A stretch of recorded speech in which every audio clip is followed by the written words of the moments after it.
Hi, everybody, and welcome to Book Club with Bay. I am Bay, and this is Bay. Say hi, Bay. Hi, Bay. And this is other Bay. Say hi, Bay. Hello. And today we are talking about The Cruel Prince by Holly Black, the first book in the Folk of the Air series. And as always, we are going to start off with ratings. And for once, I don't have to think about it because I came up with it ahead of time.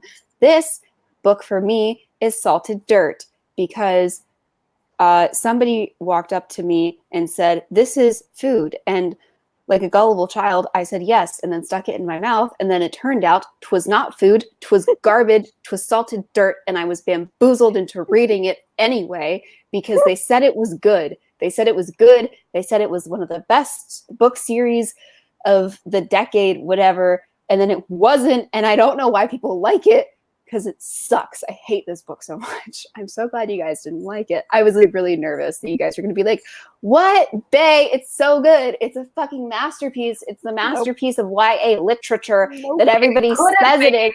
But you know what? It's salted dirt. Honestly, written completely differently. The potential, it was like the plot of this book, like the general plot, like some of the plot points, I'm like, ugh. But the majority of the plot, it could have been brilliant. And yes, it could have been. It was just over dramatic. I have so much to say. So over dramatic. I have so many things to say on so many levels. I'm so ready for this. I'm ready. My body is ready. Okay. With this food ready, it's the only thing that I can think of that describes how I would feel of. I don't really like prawns, or if you're from the land of us, shrimp. I don't really like them. But if I did, okay, that's where this is coming from. If I liked prawns, it is frozen prawns. Okay. Because it had the potential to be good. You grab it, the cover's nice and pretty. It looks like a yummy prawn. It is a very pretty book. It is cover. A very pretty book. And again, with the plot, the potential is there. It's hardcore there. So you pick it up and you're like, I'm going to have a yummy, yummy prawn. And then you bite into it and it's defrosted mush. And it's still like frozen just a little bit in the middle. So it wasn't thawed all the way. Yeah. So that is like, does that rating make sense? Yes, it does. It makes complete sense. Continue. Addie. Or I guess in general, the frozen shellfish in general. Mm-hmm. Because what say you, Addie? Yeah, that's the golden rule. Don't freeze your shellfish. Anyway, Addie.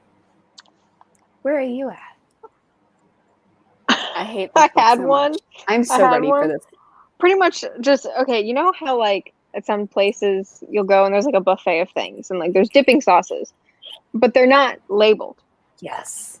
You go in with like a little chicken nugget or something like that, or something you dip in a sauce.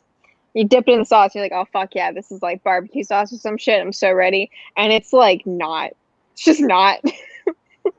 It's something that you don't like when you think it's ranch, but it's blue cheese.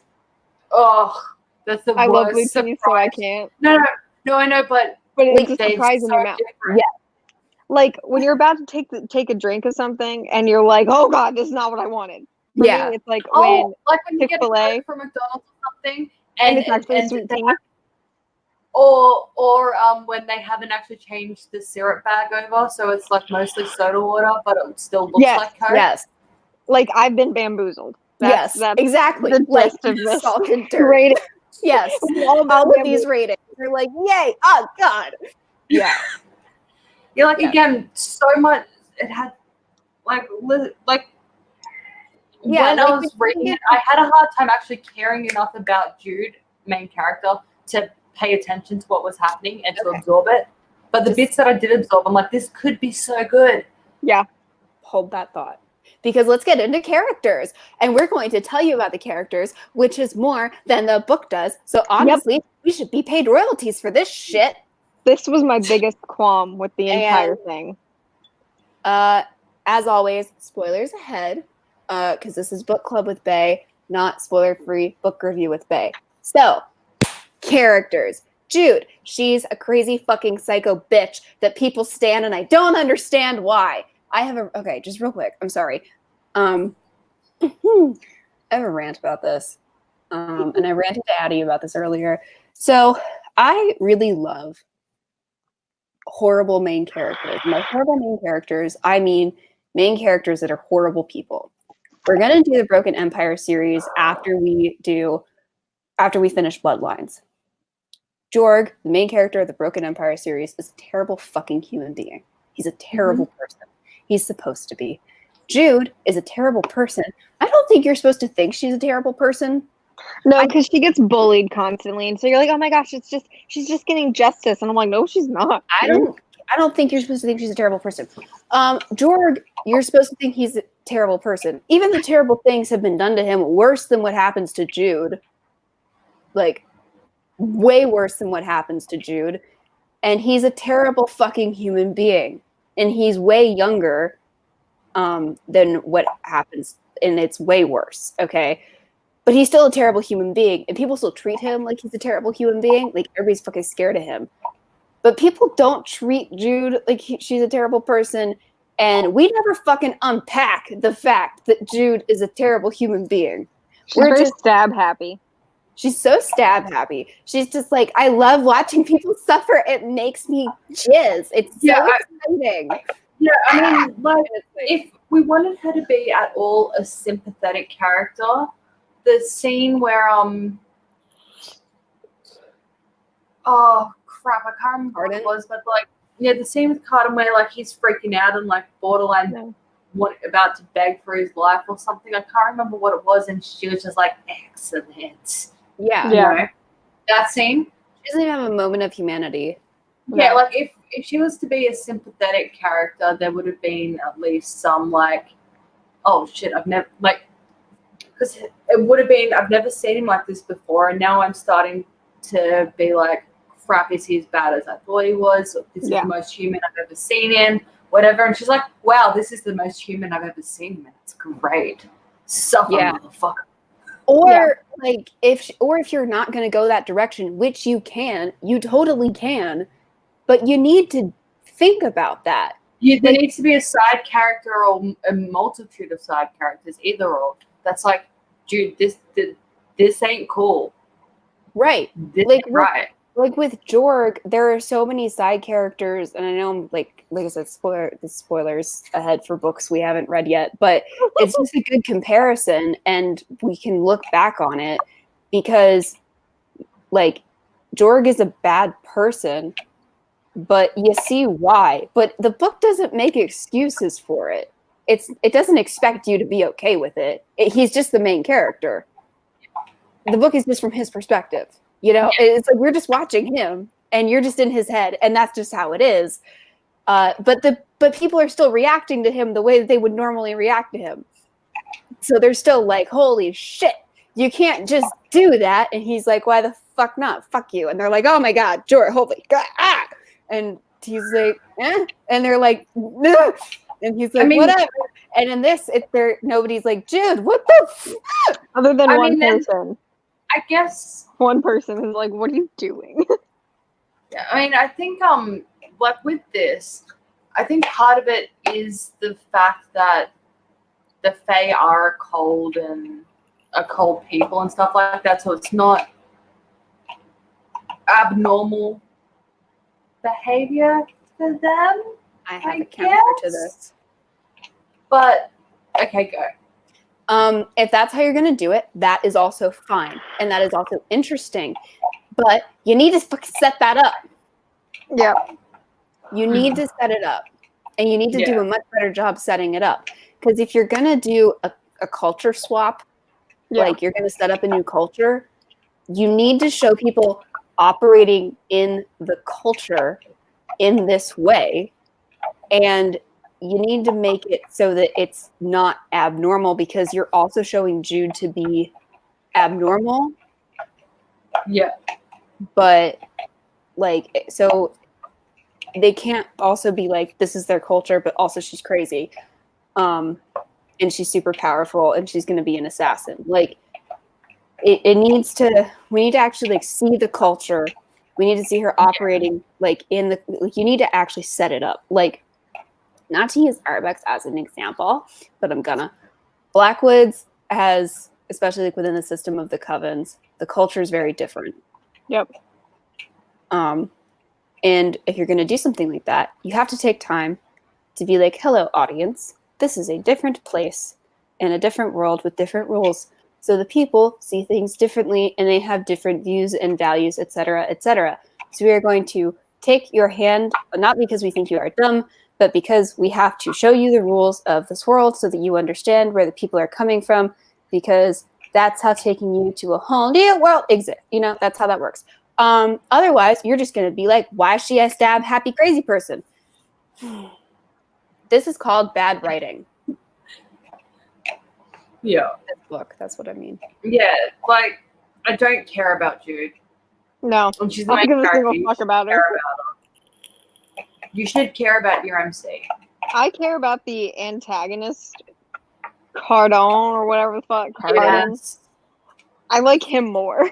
I have two things about this book as well. And this is something that is really awful with the audiobook. One is written in present tense. I hate present tense more than anything. Hate it. I It hurts hate me. it. I hate it so And much. first person present tense was even worse. So Like in present this tense, instance. for those of you who do not know, past tense is the way that books should be written. Change my fucking mind. I Past tense, refuse to change your mind, just so you know. past tense Yeah, is, no. is when a book is written normally, and it's like, I walked to the fridge and opened the door, and there was peanut butter, whatever the fuck, right? Yeah. Present tense is, I walked to the fridge, opened the door, and there is peanut butter. And like, that's great for the setup of a joke in a stand-up comedy sketch. Like, that sounds normal there. But when it goes on for paragraphs and paragraphs, it's like, fucking shoot me. You know where it works fine is like for a couple sentences for effect. That works. Yeah. There are times where like stylistically it works. Like Mark Lawrence uses it to notate in the Wheel of Oshheim because there are time skips and they're quite long. So he uses it to notate like we're at this point or we are not at this point. And so it switches to present tense. I don't necessarily like having to listen to it, but I understand why it's happening, because if I put down the book for a while and I pick it back up, I'm like, okay, we are here. I know we're here because we're in this notation. I get it. Mm-hmm. Yeah, and like, and if I should die, it was symbolic. Yeah, like,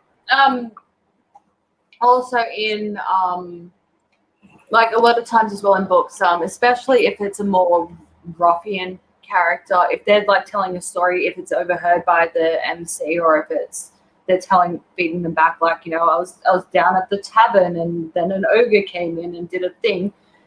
They often tell those stories in present tense, but that's also dialogue. Dialogue right. doesn't dialogue doesn't count. Right, because sometimes like when we're telling a story to each other, it's like, yeah, so I'm down at the thing and then she walks in and she says to me, that's present tense.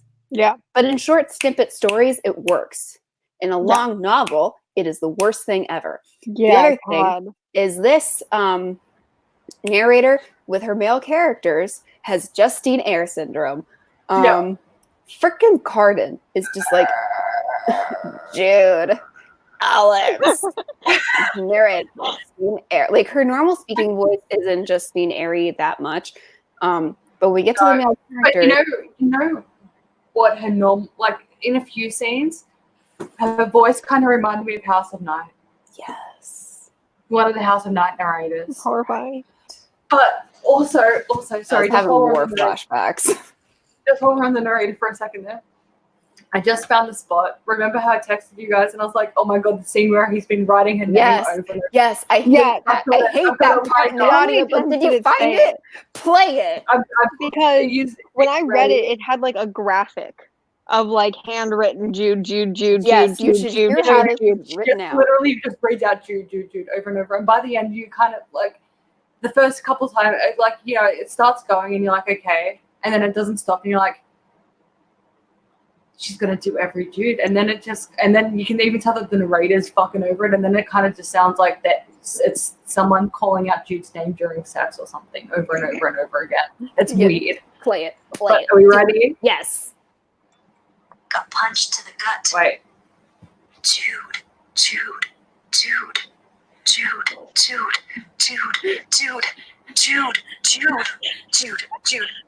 Jude, Jude, Jude, Jude, Jude, Jude, Jude, Jude, Jude, Jude, Jude, That sound like sex. Jude, Jude, Jude, Jude, Jude, Jude, Jude, Jude, Jude, Jude, Jude, Jude, Jude, Jude, Jude, Jude, Jude. Do you see what I mean? Jude, Jude, Jude, Jude, Jude, Jude, Jude. And it finished. And that was where the narrator came.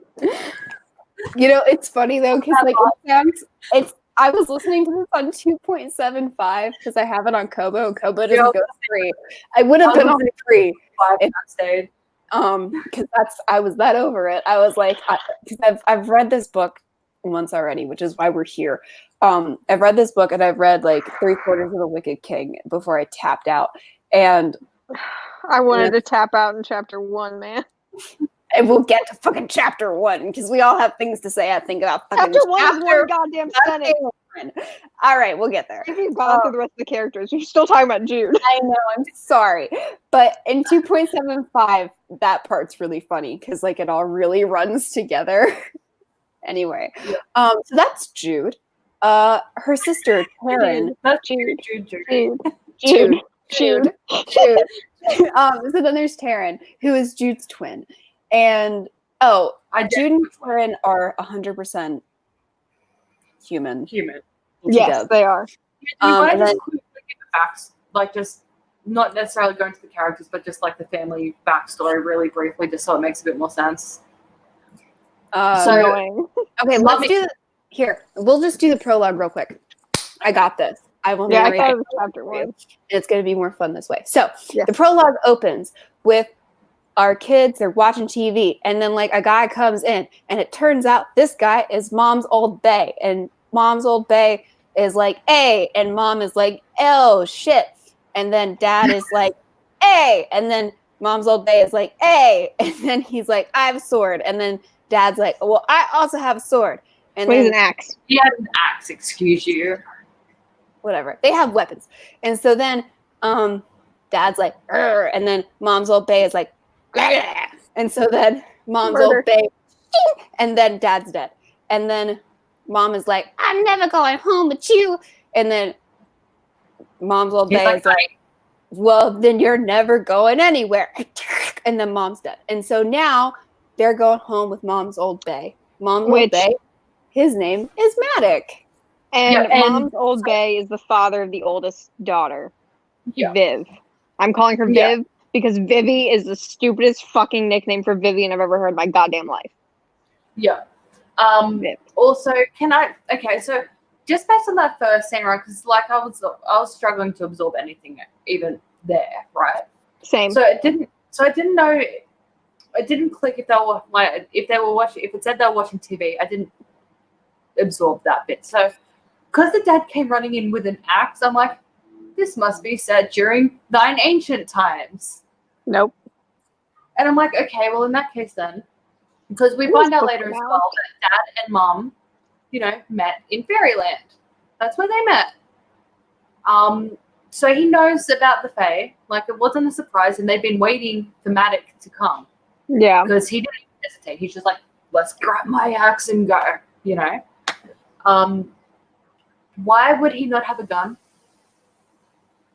Because the metal, like a lot of fairy lore across the board of all different sorts of fantasy, urban fantasy, high fantasy, all that stuff has very similar laws for the Fae, which is they don't like the non-silver metal.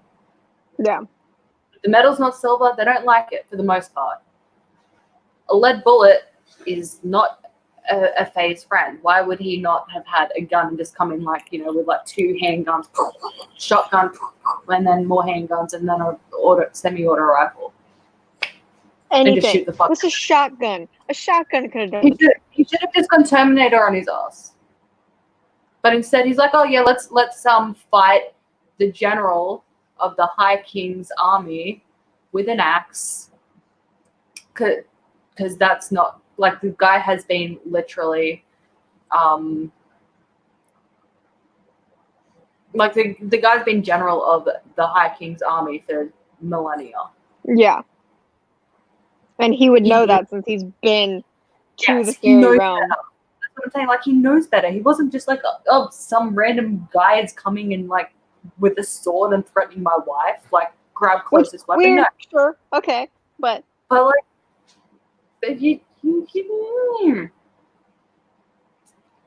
that is not a thing that would have happened in reality. He would have had a gun.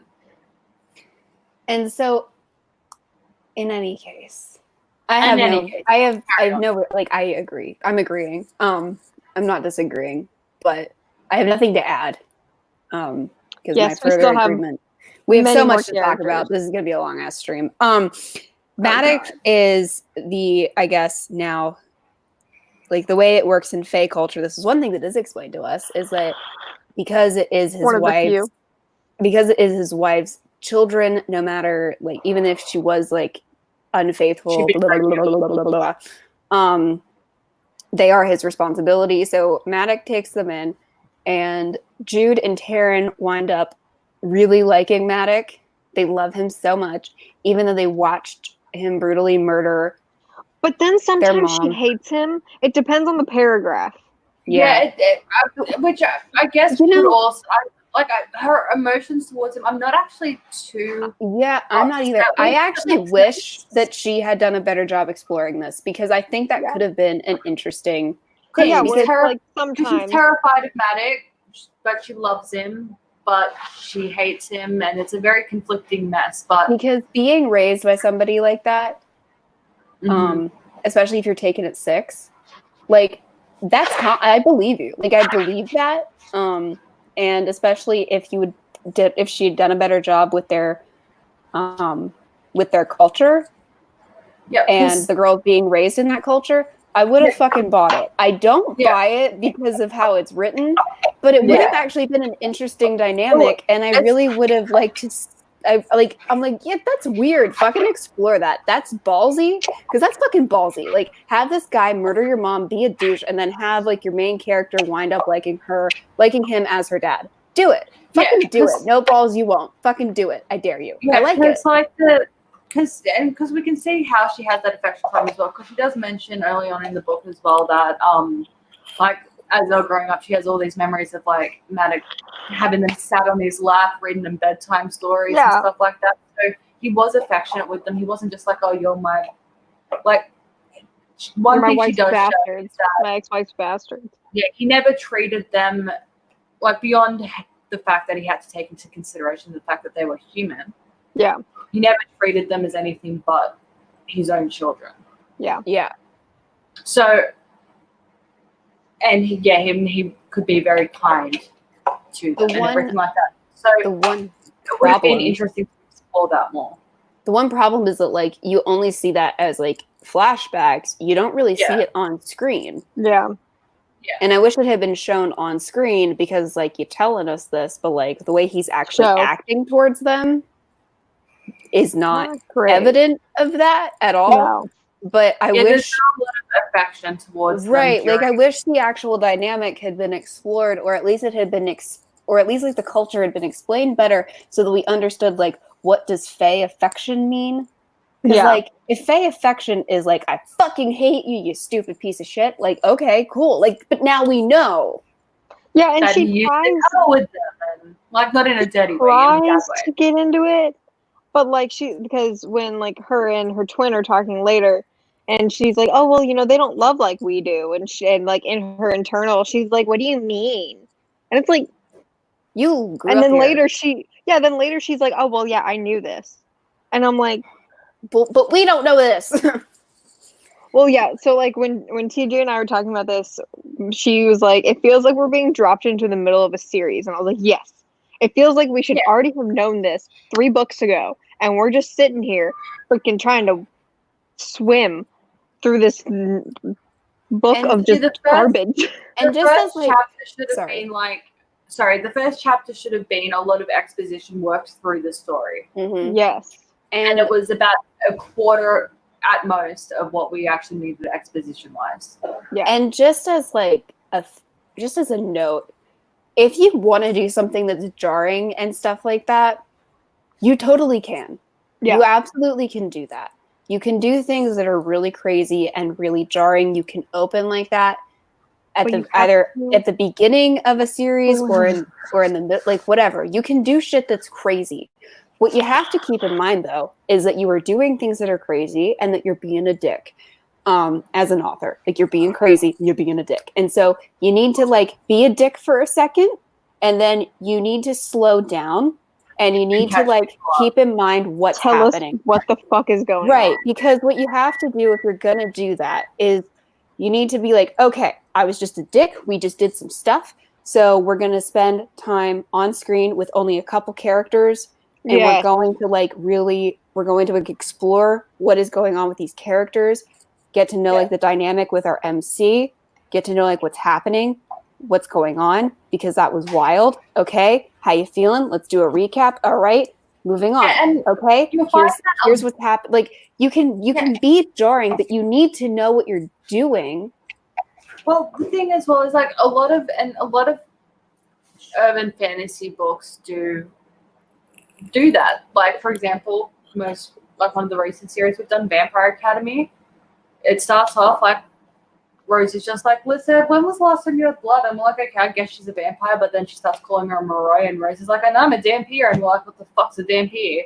And then they're like, there's all these references to them being on the run, and that Liz is a princess, and it's like, what the fuck is going on? And then they get get found and caught and taken back to school, and it's during that process that it's like, okay, while we're on the plane, here's what's going down. Right. Moroi is like, and it's this and that, And there aren't too many characters on screen. Yeah.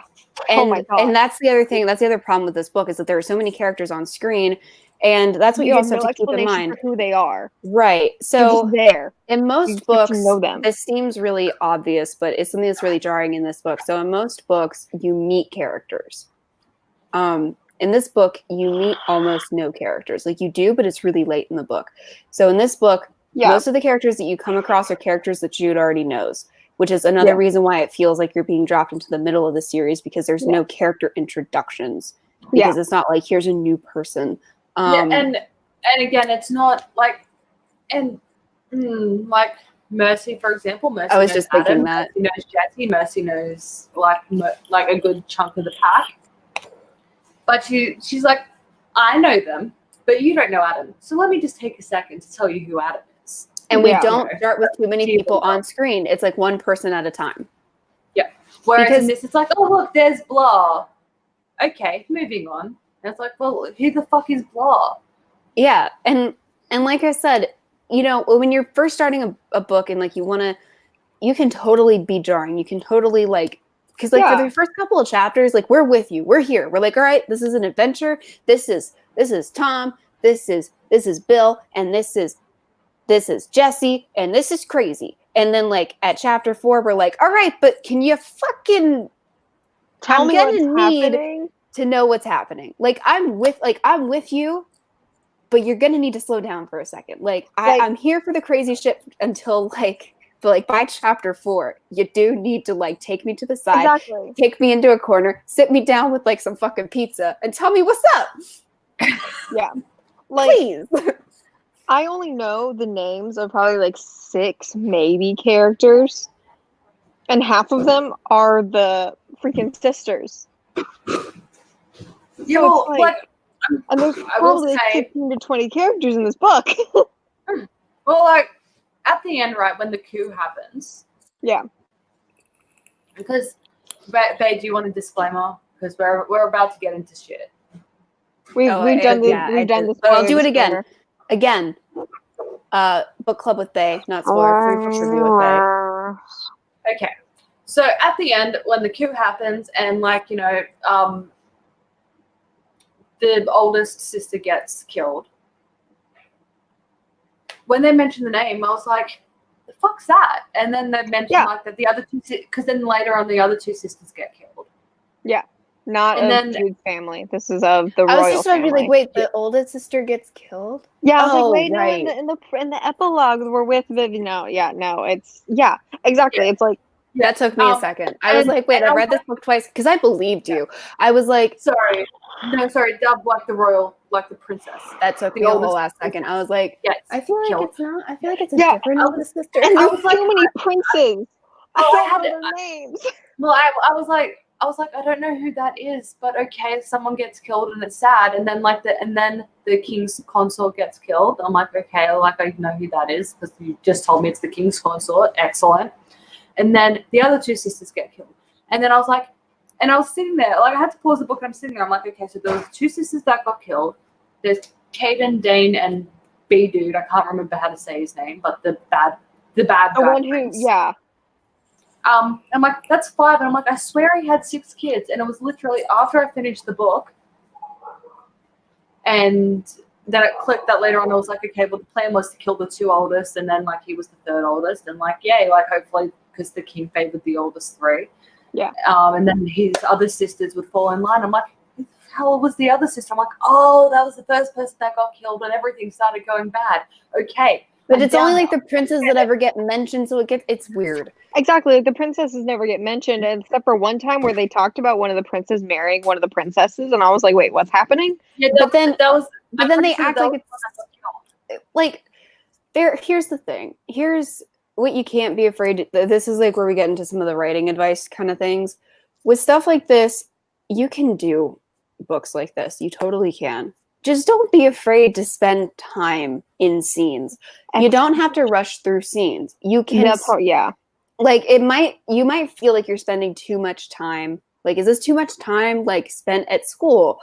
No, it's not, because we don't know who these people are. Jude does. So you might be like, this is too much time. And it's like, no, it's not. It's genuinely not, because the thing is, we need some time to be like, okay, here's what happened. Here's who these people are. But like, because this is where in House of Night, we always talked about this. Fluff. What is good fluff? What is bad fluff? Yeah. Fluff can be used very effectively. And this is where fluff comes in.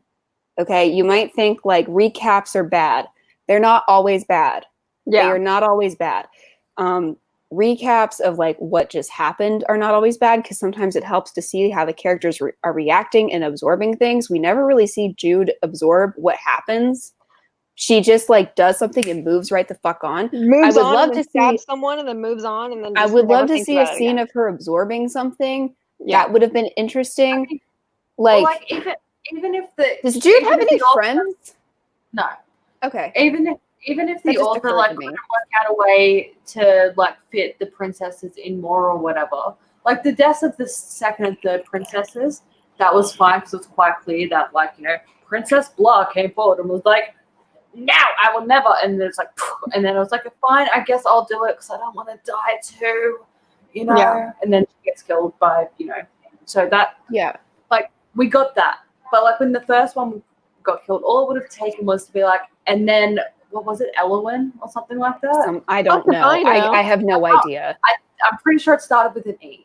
I think that's Or the an E. king's name. No, he was Eldrin. Eldred. Oh, for yeah. fuck's sake! Sorry. Yeah, but I don't know. whatever the oldest princess's name was, we'll say it's Elowin just for the sake of this. Give me bit. some contrast in your damn names. All it would have Also- taken was because B Prince, you know, like 3rd born child, 2nd born son, he Yeah. like throws the dagger through a throat or slits his throat or whatever the hell he does. And all it would have taken was, like, you know, in that bit where, because he was just walking up, he's like, I don't, and does a thing and she's dead.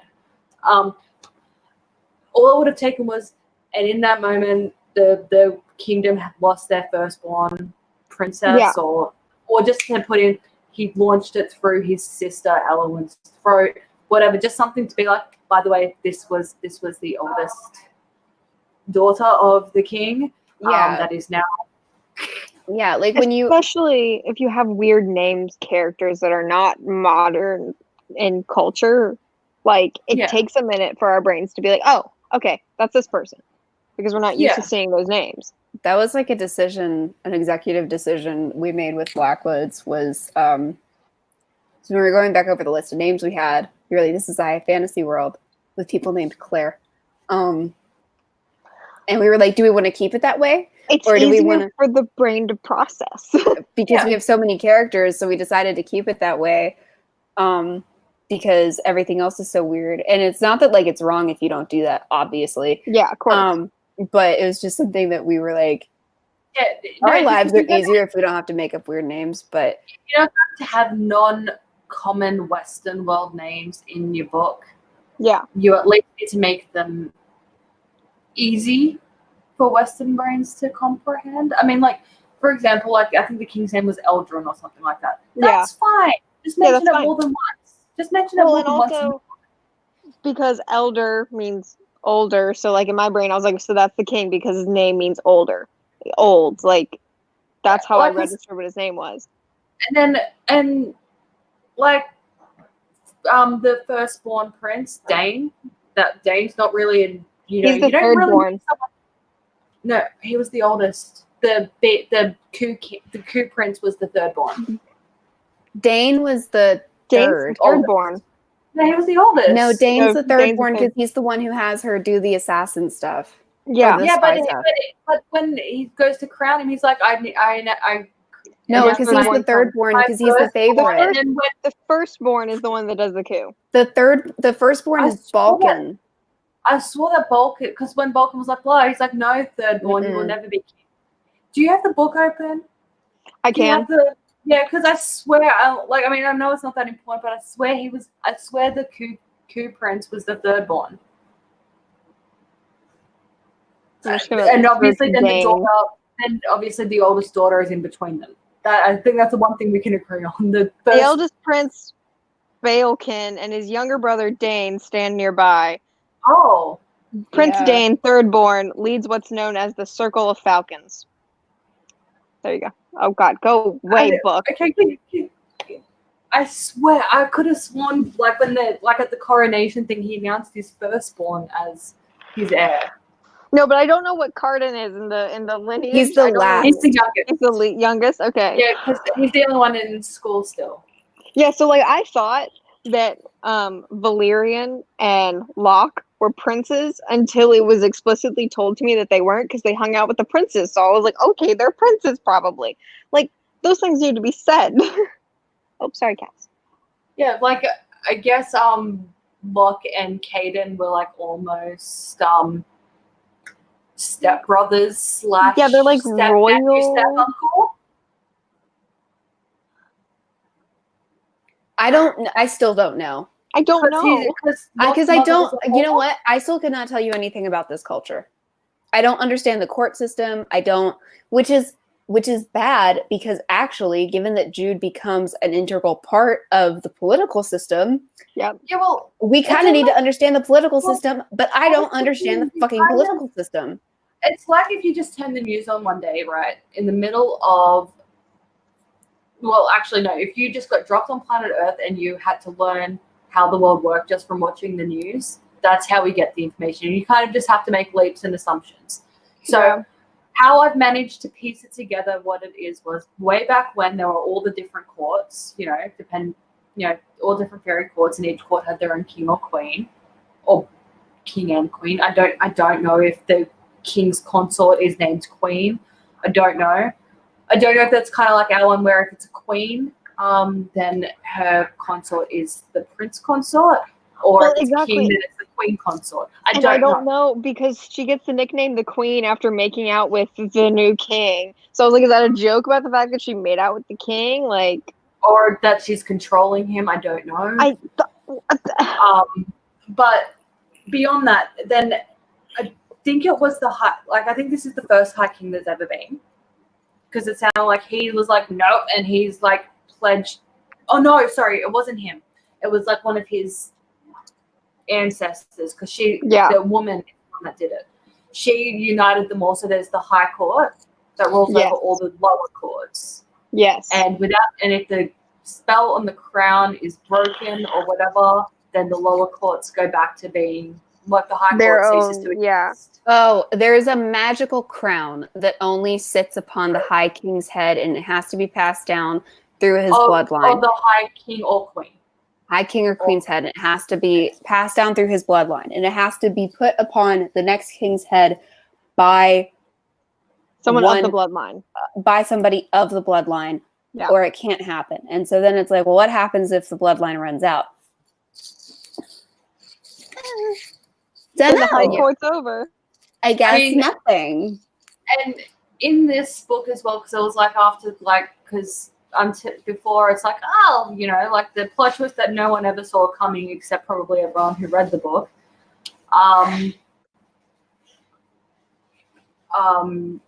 There was only the two princes left. There was what's the oldest one again? Balkan. Balkan. Is that We'll call him Balkan. I don't think it's Balkan, but we'll call him Balkan. Balkan and Caden. Carden. Sorry. All right. I hate these names. I do. I don't care about these characters. Yeah. I'm sorry. Balkan and Carden. The two of them. They're like the only two left of the bloodline. It's like, well, if this was done like, God knows how many generations ago, how are there not more in there? But then it's like, no, actually, this king was very, very weird in the fact that he managed to have more than one child, and especially that he managed to have 6. Most Fae have to breed with humans to procreate. And from the sounds of this, it doesn't seem to dilute the magic. It's just like, it's kind of like in Vampire Academy when a Dampier and a Moroi breed, they just have a Dampier baby. So it sounds like in this, if a Fae and a human breed, they have a Fae baby. Yeah. Because that's what happened to Vivian. Yeah. Yeah. So back to characters. Yeah, because we're still not there. So Maddox, so just to recap real quick, Jude is the main character. She's a psycho bitch. Taryn, I don't think we got to this. Taryn is Jude's twin. She's also living in this world.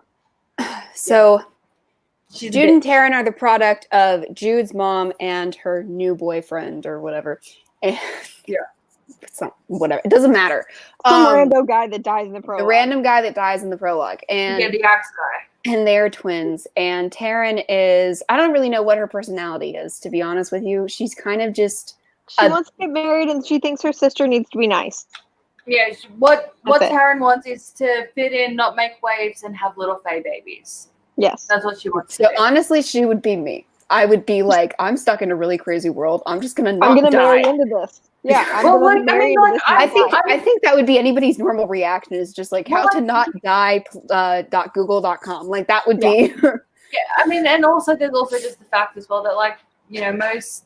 I guess it might be different in the world of Fae, but a lot of women are just like, you know what I want to do with my life? Have babies, be a mum. And I guess that's what Taryn wants to do too. She just wants to be a mum. That's what I would want. I feel like I would die. That's where I'm at. Mortals. I mean, I would be even terrified that my child could glamour me into doing whatever the fuck they said, because I'd be like, fuck that. But they have rowan berries for that. I know, but then the baby can take the rowan berries off your neck. Earrings, make earrings, and keep some, up anklets, bracelets. If you're really that worried about belts. it, have them everywhere. Have them everywhere. Kids are sneaky, and they'll do whatever they can to control their parents. And then we covered Maddox. So then there's Vivian, who is the older sister. This is Maddox's kid and the mom's kid. And so Vivian was 9 when they were taken. So Vivian remembers the human world. She wants to go back. She's not having any of this shit. Or she's bisexual. She hates her dad. Yeah, she hates Maddox. And she kind of resents her sisters for not actively hating him. And for not wanting to move back to the human world permanently. Yes. But she does love them. Like, yes. Her relationship with them is done much better than like the Maddox relationship. Yeah. Yeah, she's like, look, I love you, but I just wish you hated him like I do. I don't know why. And I wish you wanted to go back home. Yeah. Yeah. She's like, but I love you no matter what, but also.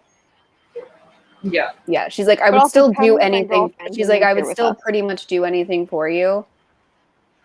Yeah. I just, And I guess it also makes sense as well because she's freaked out for her sisters because they're even under Maddox's protection, they are still so vulnerable. Yeah. Because she's humans. Yes. So she's also coming at it from like, you guys just don't even have any protection here. Like it's not as though you're even like half Fae. You're literally humans. Like, come with me. You can die. Yeah. Like she's like, even if we are homeless, you are safer. Yeah. Out yonder way. Like, let's go. And they're like, no. And she's like, why not? And they're like, well, then why? Home. And she's like, you're human, you fucking idiot. And she's like, I have magic, which is cool in the human world. Let's I can provide for us for the rest of your lives. I would be like, saddle up, bitch. Let's eat. Yeah, I'd be like, let's go home. Yeah. They could I'm live okay. as kings in the human world. Yep. Just become a magician in Vegas.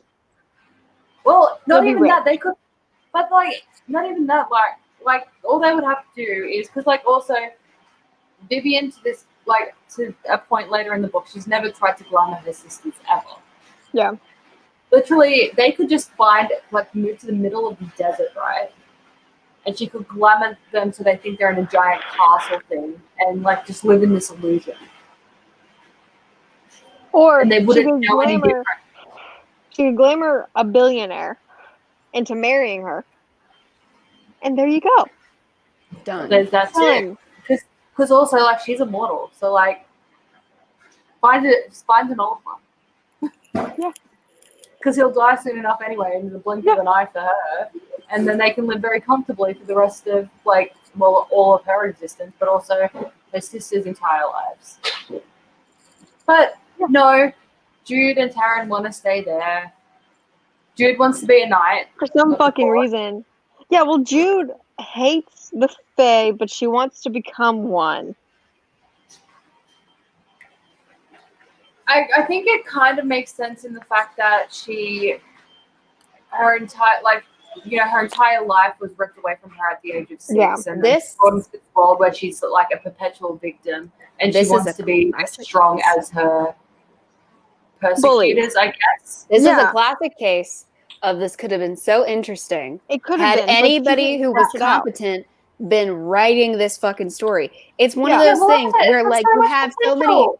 so many interesting dynamics going on here, right? Because you have a kid who was taken at 6 years old. So you understand where she's coming from, right? Where she's like, I can't act like a human. I weirdly want to be here, and like I'm conflicted, I don't know what to do. And so if that was What's her done request? right, you would totally, you as the reader could totally be like, absolutely. Also, if you wanted to go down the Jude is a psycho bitch, so we don't even have to address why she wants to be here. You know, like I said, you can have terrible people be your protagonist. I don't think that was the goal, but that's what we have. You can have that be your protagonist. You don't have to have a sympathetic protagonist. You don't. But you have to No. do it right. Yeah, and there's just one thing as well that this author just can't do, which is be subtle about things. Like, I mean, like, who didn't see the Carden having the hots for Jude thing coming? Jude. Who didn't see that? Jude. Other Jude. than Jude. Jude. Jude, Jude, Jude, Jude, Jude, Jude, Jude. Jude. You know when he was writing that? He was probably just jerking it. Probably all that was happening. So yeah, We who don't didn't see have that? porn. Who didn't see the lock plot twist coming? Oh yeah, dude. Who did not see that It was coming? so subtle, though.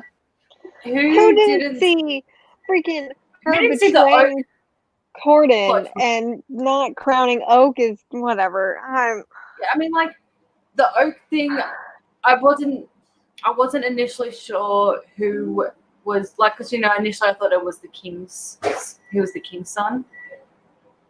But then we find out, no, it's not the king's son. That was the only bit that I was like, oh, but then once this bit about, like, when they're like, oh, you know, Dane had a mistress who was also the king's mistress, and she fell pregnant to Dane and didn't want Daddy to find out, all that stuff. As soon as I'm like, okay, it's Dane's kid, not the king's. That was like the only thing. I'm like, you got me, book. You got me. See, I didn't Oh, see the Oak thing coming only because I wasn't paying enough attention to it. You know, Oh. as soon as we found out Remember. that Locke's mum died whilst pregnant with the king's unborn child, and he believes she was murdered, and I then was it, like, it's Oak. actually born. It's Oak. Yeah. Yeah, but then it ended up being Dane's son. Yeah. So Also, casually in like chapter like 4 or 5 or something, when she's like, "Oh, there's some things I should tell you. Like, here's some really bad things that happened to me." She's supposed to be supposedly missing the tip of one of her fingers, and it's never mentioned again. yeah, well, it was mentioned like in chapter 1 or something because she was rubbing the nub of her finger. Yeah. Like, she said that's a nervous No, it tick. wasn't, because chapter 1 is one sentence. Yeah, I'm Okay, pissed also- about that. Chapter 1 is just about her missing fish sticks and ketchup. One But fucking whenever second. it was, early in the book, before that breakdown thing happens, she was rubbing the nub of. But then afterwards, it's not mentioned again. But then after that, it's not mentioned. It's subtle things like that that are like, oh, this person actually gives a fuck. Again, it didn't have to be a thing. It was just like, there were quite a few times when she was anxious in the book. And she And could have apparently- And she said that it was nervous tick. nub. Yeah, and she had said that, whenever it got mentioned prior to that it was a nervous tick. And she didn't. There was plenty of opportunities for her to rub a knob.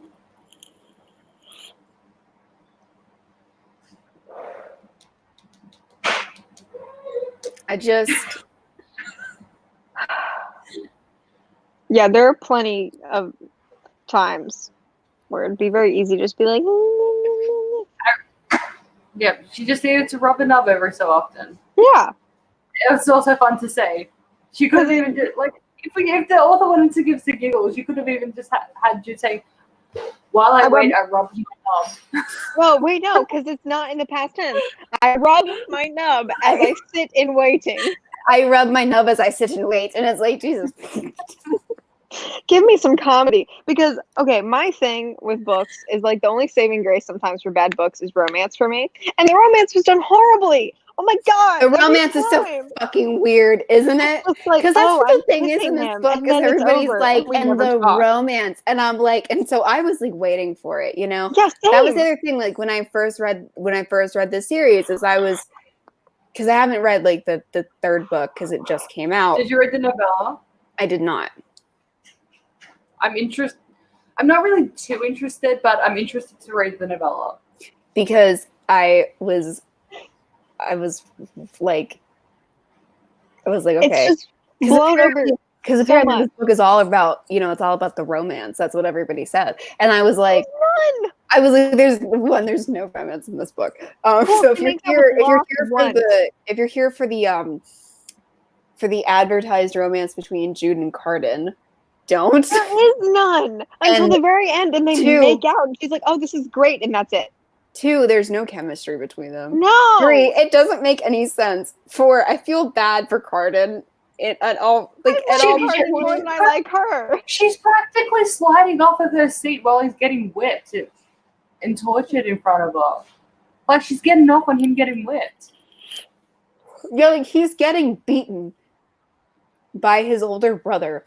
And she's like, oh my God, this is the best thing I've ever witnessed. I'm so glad he's suffering. Holy crap. He's a piece of shit. And he's getting the shit beat out of him. Oh my God, yay! And I'm like... Heath and Zoe was written better than that. And I hate Heath more than anything in this world. Heath and Zoe's written better than this fucking romance. The cast would have done better writing. Okay, the cast are better writers than Holly Black. Changed my mind. I had more fun. Like with this book, I just had no fun reading it. With House of Night, I at least had fun because it was so bad. I was like, I can't even read this anymore. My brain is not absorbing anything. Yeah, like at least House of Night kept us engaged in the sense of this is infuriating. I hate this. I hate this. I hate this. Whereas this was, I'm bored and I'm confused. I had to listen to several parts like 8 or 10 times. Like the bits where like something crucial to the plot was happening, and then and then I'd realize that they're discussing something important that just happened, and I was like, I don't know what just happened, and now I'm lost. Because I will say this is one thing that Holly Black does do when they reference a conversation that they've had. We don't have to go through the whole conversation again, which is nice. Honestly, at some point, we probably fucking should recap because I don't remember things. Yes, so I've had to go back and listen to things 10 times before I'm like, oh, that's what happened. Because I get distracted. Okay. I get distracted. As writing advice. Every time. We're going to go back to writing advice real quick. Because here's the thing about recaps. The way the House of Night does recaps is they don't. No. They just repeat conversations. That's not what a recap is. So there are ways to do recaps, okay? And so we're going to explain it all out on the table, all right? Just free writing advice from Book Club with Faye. There is a Streamlabs, though, if you want to. Yeah, I've sent it in the chats of Twitch and YouTube, by the way. But But anyway, in any I feel like case, watching us suffer. the Yes. way that you do the way that you do recaps is, for one thing, you can just show a character absorbing something, which Yes. allows your readers to absorb the thing that has just happened, which is a great way to recap because you're not even recapping the thing. So, like, if a thing happens and it was a big deal, and, like, for example, Jude kills a guy, and we don't see her, we don't see her absorb this or She process fucking- it. We don't see any of that. But so a way to recap that this just happened and give your audience a chance to go, oh shit, Jude just killed a guy, and to give Jude a chance to go, oh shit, I just killed a guy, just to see how she feels about it. This is another way to also do a bad person well. Like I said, I don't even know if this is authorial intent either. I can't tell. I don't think it is, but I can't tell. But a way to do bad people well is to also show this moment of reflection. Like, show us what you mean to be having happen. How is she supposed to feel after somebody dies? Like, genuinely. How is she supposed to be feeling? Give us all a chance to reflect on what just happened. That's a way to do a recap. Another way to do a recap is like what Game of Thrones didn't do. When they're telling everybody who Jon Snow is, and they do it off screen. I have to come back for this. I'm fucking mad. I'm so goddamn mad that they did not show how Sansa and Arya reacted to Jon Snow being Aegon Targaryen. Sorry, spoilers. And how fucking Tyrion Lannister reacted to it. They didn't show it, and I'm mad.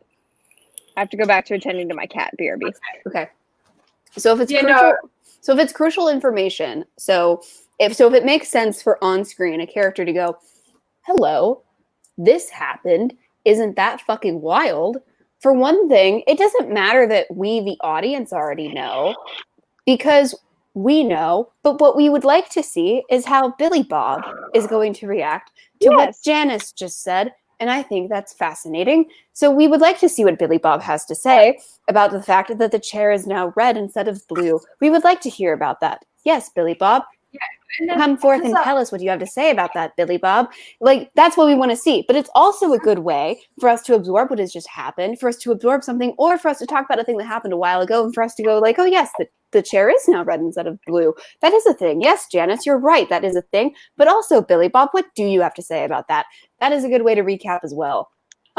This book does none of that. Yeah, because there's also different ways of also doing it on screen while not on screen at the same time, if that makes sense. Like, it's a bit, in a book from a singular perspective, it's a bit harder to do this. But, like, for example, like the example you were saying before, like when Jon Snow was telling, his family that he's not a Snow, he's not a Stark, he's, their cousin, not their brother, etc. Mm-hmm. We didn't even have to hear him tell them. We could have, the voices could have phased out. Like, there's an episode of Buffy, and I honestly, at this stage, Buffy started airing over 2 decades ago. So spoilers aren't a thing that exists anymore in terms of that. But the episode where her mum dies and everything, and we see Buffy tell Dawn. She goes to Dawn's school, calls Dawn out, and then we see the start of the conversation, and then we're inside the classroom. Look, they're out in the hallway. There's a window, and we don't hear Buffy tell Dawn. We just see Dawn collapse to the ground. And it's really sad. It's a really sad scene. I'm getting upset about it right now. Like, it's devastating because we didn't actually need to hear Buffy say, "Mum's dead." We just had to see Dawn's reaction. Yeah. And the people around them. We saw all their reactions too. And so there's ways to do things on screen but not on screen, like without us having to go through the conversation again, but to still see how it impacts people. Exactly, because it's also a way for your audience to get to know your characters and to connect with them. Because here's the thing. No matter what kind of character you're writing, whether it is supposed to be a sympathetic character or not, and I just bring that up because of what Jude acts like. And because Jude is like, if you did Jorg but did it like so badly, And like I said, I just don't know if that's supposed to be the thing, but that's what happened. You need to give your audience time to be like, that was a really crazy thing that happened. Let's unpack that. And Well, so even if the main character is a bad person, like you still need to give us time and the character time. Like we still need to see what they're thinking and feeling. We still need to see that. We still need to know. Yeah. Because Well, if it's nothing, we need to know that. Well, one thing I still don't actually get in this book as well, like when Carden's almost all but one member of his family that they know of at this point, because we don't know about Oak yet at this point. When she finds Carden after the royal family all gets slaughtered, he even makes a comment later saying that he was passed out during it. Yeah. When the fuck did he find out? It would have been because the party just this kept is like going immediate. on. This is happening immediately, right? Yes. Yes, it happened. She finds him immediately after. Like the party just carries on. They all just start dancing around all the freaking corpses, which is weird, right?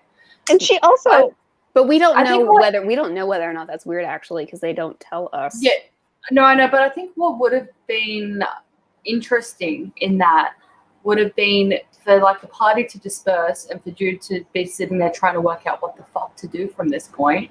yeah. And then Carden walking in. And like, because that still solves the issue of her finding him with no one else around. But also, we would have been there when he found out, and he would have just seen the mess for himself, and we wouldn't have had to recap it. But because we kind of just like brushed past them, other than when they mentioned, the royal family was butchered.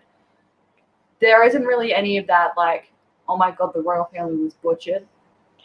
Well, Or, also, like- they're supposed to have this, like, whatever kind of relationship they're supposed to have a relationship. Yes. and this would Whatever have sort of been a great intercharacter place to show it. relationship. This would have been like this is a defining intercharacter relationship. And so her being there, like, what do I do? And him walking in, dead people, her, dead people, him, oh my God, dead family, Jude, I hate her. Holy, that's a big moment. You could do something with that. Yeah. But like Not nothing, just have them suddenly make out for no reason. right. And then also it's a chance for us, the audience, to sit there and marinate on the fact that, I don't know, the whole royal family got butchered. But we don't ever have time to just absorb the fact that the whole royal family got butchered. We don't, Because that's we a don't sit really there with heavy that. moment of the book, but it doesn't feel like a heavy moment of the book. Yeah, because it's glossed over just as fast as everything else is glossed over. Well, and also going back to like the quote unquote romance of this book with her and Corden, whatever. Like he bullies her the entire book, threatens to kill her multiple times, and his defense for it later is just, "Oh, I never meant it." And she's just like, "Yeah, okay, let's make out." Like, and that's the thing as well. Like, I mean, like I knew he had the hots for her, especially in the scene where, like, after she had the fruit, Yeah. and he was like reining his friends in without trying to be obvious about saying, like, guys, this is enough type thing. Yeah. Like when he saves a life and all that stuff. I'm like, yeah, he's got the hots for her. He's got the hots, definitely. Can't remember if I had suspected before that or not, but that scene like completely confirmed it. I mean, the title of the book is The Cruel Prince. Like, Yeah. Isn't it Locke that's like, "Yo, this is enough. We need to get her out." yeah. To an extent, but like, okay, so like, well, Because isn't he like kissing Locke is the what one is that stabby eats dude's her, name? yes. What's the stabby dude's name? Valerian? Valerian.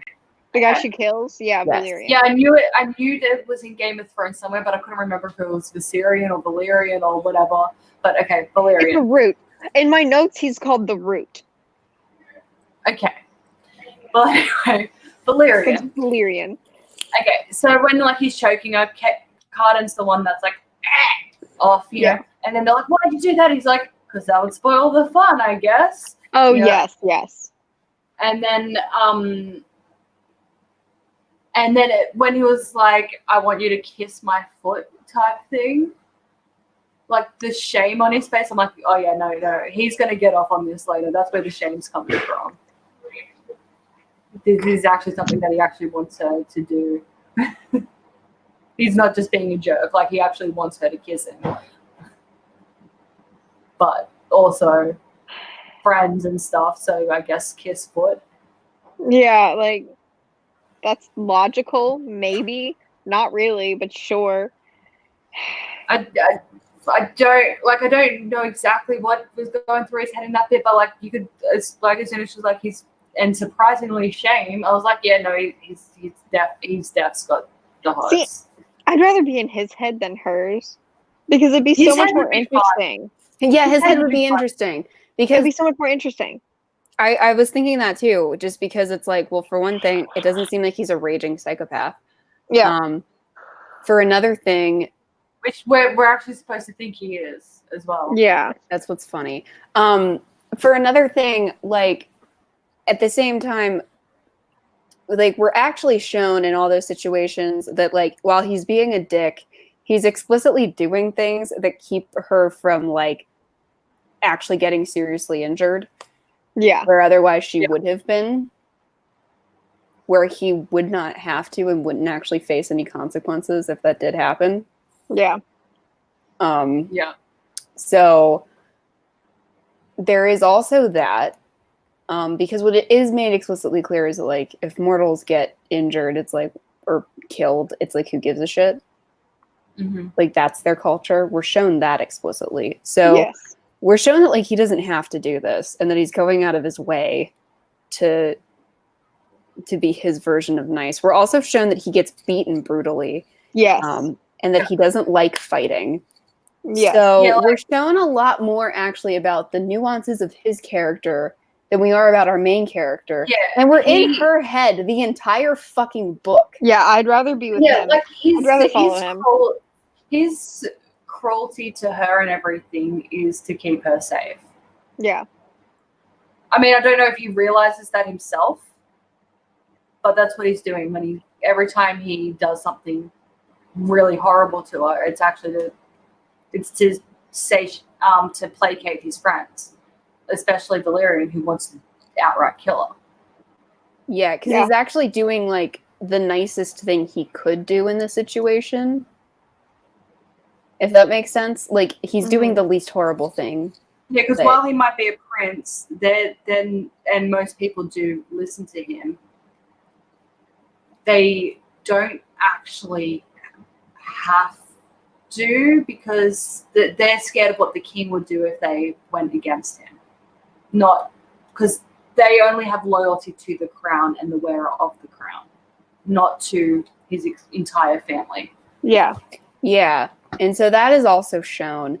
And what's also like being shown in that situation too is that, and what's shown later, I guess, toward the end of the book is that Cardan like knows what he's doing politically as well. Mm-hmm. So he's basically playing politics within his own friend group. Yeah. So it's also like showing that Cardan understands the, I guess, complexities of he's playing high 3D society. chess. So you're seeing like that he's smart, basically. So we know way more about Cardan as like a human being, whatever. We know more about Cardan as a character than we do about Jude. Yeah. So we look in Jude's head. It's very weird. So that's Cardan. Yeah. We're still on characters. Yeah, we are. There's Oak, who's Maddox. a baby. Oh, he's 9. Yeah, he acts much younger than he is. In my brain, he's a toddler. Oh, In my that's brain, right, he's 7. like 4. He's 7. Yeah, in my brain, he's still 4, but yeah, Yeah. he is older. He's been a toddler this whole time in my head. I've read this book twice. Because no, I'm so sorry for you for that. Does he ever speak? Yeah. Well, the way that the narrator reads the lines are like, Jude, up. And so my brain is like, toddler. That's maybe Faye. I don't. That's how they age. Yeah, well, Vivian has aged at the normal. It's from the sounds of it like they age at the normal rate until they hit mid-20s or something, and then they probably stop. puberty, and then they stop. End of puberty. Well, then why did she read him like a toddler? I don't know. But because the thing where he glamoured her when he was 4 years old into slapping herself across the face for hours, Yeah. that happened when he was 4, and it was a few years prior. Yeah. Yeah, my brain did not comprehend. And they happened. even explicitly state his age towards the end of the book. He's either 7 or 9. I can't remember which one. Yeah, in But- my head, he's like that big. He's like the No, size he'd of a be Yorkie. Because they've been in Fairyland for 10 years. Matic married Ariana, or whatever the fucking name is. Was it Ariana? Married, Oriana, I think, married her 7 years ago, shortly after gave him a child. So he's about 7. Okay, so he's 7. Huh. Yeah, in my brain, he's a Yorkie. This big. He's like this big. Well, it also doesn't help that he still has a nanny. Yeah. Yeah, like he's not given enough lines for him to not be a top. Does that make sense? Like Yes. he's not treated like also, a fully fledged child. The scene as well where where Jude snaps at her, I guess, foster stepmother woman, Ariana, or Ariana, whatever the fucking name is. Yeah, he's just like, I want to hear a story. Yeah, like, I want to story. Jude, chase me. Yeah. And I'm like, that's not how 9-year-olds talk. No, the 7-year-olds are much more mature than what she's giving the 7-year-old credit for. Yeah, this is not That said, 7-year-old though- dialogue. that said, though, as well, if he has been incredibly overly sheltered and protected, Also that true. would slow maturity. So if he's still treated as though he was a toddler, which I wouldn't be surprised if Ariana did still treat him as though he was. Yeah. A toddler. Because But we're not given enough information to give this like benefit of the doubt, and I'm not giving Holly Black that much fucking credit. Well, that's the thing as well. If Jude had even said, God, like even if there was, or even if Matic had reprimanded Ariana saying like you baby him too much, you still treat him as though he is too. Yes. Mm-hmm.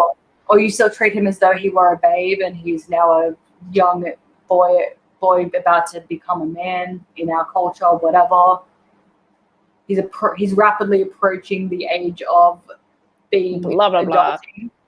That would have indicated as well that Oak is far less mature than he ought to be for his age. Right. Whereas, like, I'm not really willing to give it. I'm going to criticize it anyway because we're not given any kind of context for why he has why he has the speech patterns of a 4-year-old at not 4. I mean, because I think that could have also been her intention, because you also did mention as well he was very well protected. He was quite sickly when he was little, because he was born very prematurely.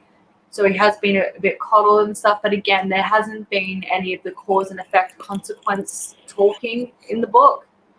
So if that is her intention, that's only because we can maybe put the puzzle pieces together and assume that that's what she was doing. She doesn't do enough things intentionally for me to give her that much credit.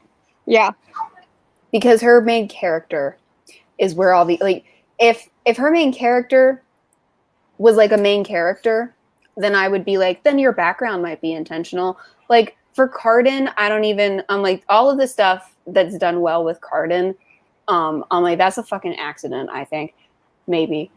Maybe not, because like your hottie has to be like the thing that draws all the girls. So maybe that was done well on purpose. But you didn't do your main character good. No. And if you can't nail your main character, I'm not really willing to say that you put any fucking thought into the toddler. Yeah, because again, like your main character can be heavily flawed, do a lot of unlikable things. Like again, Rose Hathaway, very good example of this. She does a lot of stupid things. She does a lot of things that you're just like, what the fuck are you doing? You're a moron. She does do some very unsympathetic things, but also then she reflects and she learns and she grows. And you can see how she got to how she is. Yeah. With Jude, you just like, again, you kind of just like, you've been dumped in a foggy mess and you're trying to clear the fog as you read. Well, there's just no, like, it's kind of like House at Night. We get no, like, redeeming qualities. You know how we were talking about, like, pacing. There's, like, thing, not thing, not honestly, thing, if this not book thing, was an extra 100 not thing. pages with nothing else added to the plot, but if it was just an extra 100 pages, we probably enjoyed it a lot more. Yeah. Yeah. Because this book is the pacing's a big issue. Rapid fire. And It's I think literally part of that is the present tense as well. Present tense, I think, does increase the pacing. I hate And present it's tense so much. over dramatic. Every time I've read a present feels tense book, the overdramatic. pacing just seems to go really, like, it seems to be very quick paced. Even like the downtime scene seems to just, how did we get here? Yeah. But I it's think it was always definitely done better in If I Should Die. I didn't feel like I was running the fuck around for but it's however many thousand words. but for this book, Yeah. I can't really think of like a real intentional like downtime scene because like we talked The about. dresses. Okay, thanks. One. That's it. That's it. That's So all I it's got like for you, dude. so it's like because like in books we talked about this before we were discussing House of Night. It's supposed to be like thing, not thing, thing, not thing, Yeah. thing, not thing. And like varying in like length of thing and not thing. This Yeah. book is just like thing, thing, thing, thing, thing, dresses, thing, thing, thing, thing, thing, thing, thing, thing, thing. It's over. Yeah. And it's like okay, I hated it. Yeah, Okay. All right. Characters. Fuck. So, did we get the whole family? Thematic. Oriana. This is the Oriana. we did Matic. Oriana. This is We've the already new whiff. described pretty much most everyone just in our side tangents. Yeah. Except well, for Locke. Locke. Really, Oh, we Locke. haven't He done makes Dane. out with Locke once. Yeah, and we have Dane. Oh yeah, Dane needs to be spoken about. Dane is a prince who ends up in. Yeah, who is the fate? Because it's not done by birth order. The king is like, I announce my heir, and then another member of the royal family has to place the crown on his head. Or the king could have done it too. Yeah. Someone who is blood tied to the crown has to place the crown onto another blood tied person's head. So, Okay. if I had been writing this, Jude would have been older. Everyone would have been like 30. Everybody would have been 30. Except for Oak, who would have been 4. Yeah. And Oak would have been 4. And Dame would have been the love interest. Yes. Hundo. Because the first time I read this. I mean, his outcome, I think, still would have been the same. His outcome still would have been the same, especially if you were writing it. And then but I had an insta crush on Dane the the first time I read it. I had an insta crush on him. I was like, can we fuck him instead of the child? I like him better. Yeah. Like, because actually I don't mind the outcome. I mean, I mind it, but I like that I mind it. That's how you're supposed to feel. You know what was really weird though, right? Okay, because like in my head I pictured Dane in 2 completely different ways, right? When talking to him, I did not picture him like this, okay?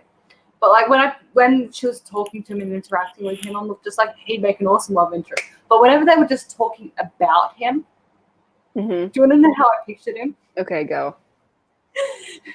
2 completely different people in my head, depending on the context in which he was being, like, of which he was in the book. If he wasn't on page, but he was being discussed, Ted Cruz, but younger. I get That's it. how I get it. But like when he's actually on screen, when they're actually interacting, especially the scene with the hand stabby bit, did not picture him as Ted Cruz in that scene. No. I was waiting but for he would have been a much better love interest. Yeah. What, Ted Cruz, Dane or Dane? No. Dane. I was just making sure. Like with him dying and then make Corden the ultimate end game. If that's where this is going, I have no idea. Yeah. I think that would have worked. Yeah. Not Locke. Fucking the first time she mentioned Locke, I was like, all right, cool. She's gonna make out with this guy. Cool. Great. Wonderful. Especially when she's like, I hate him the most and sometimes I can't breathe. No, and that I was was like, Cardin. oh, you're gonna make out with him. Not Locke. That was him? Yeah, that was about Cardin. Then I thought it was about Locke, but I guess I'm still right.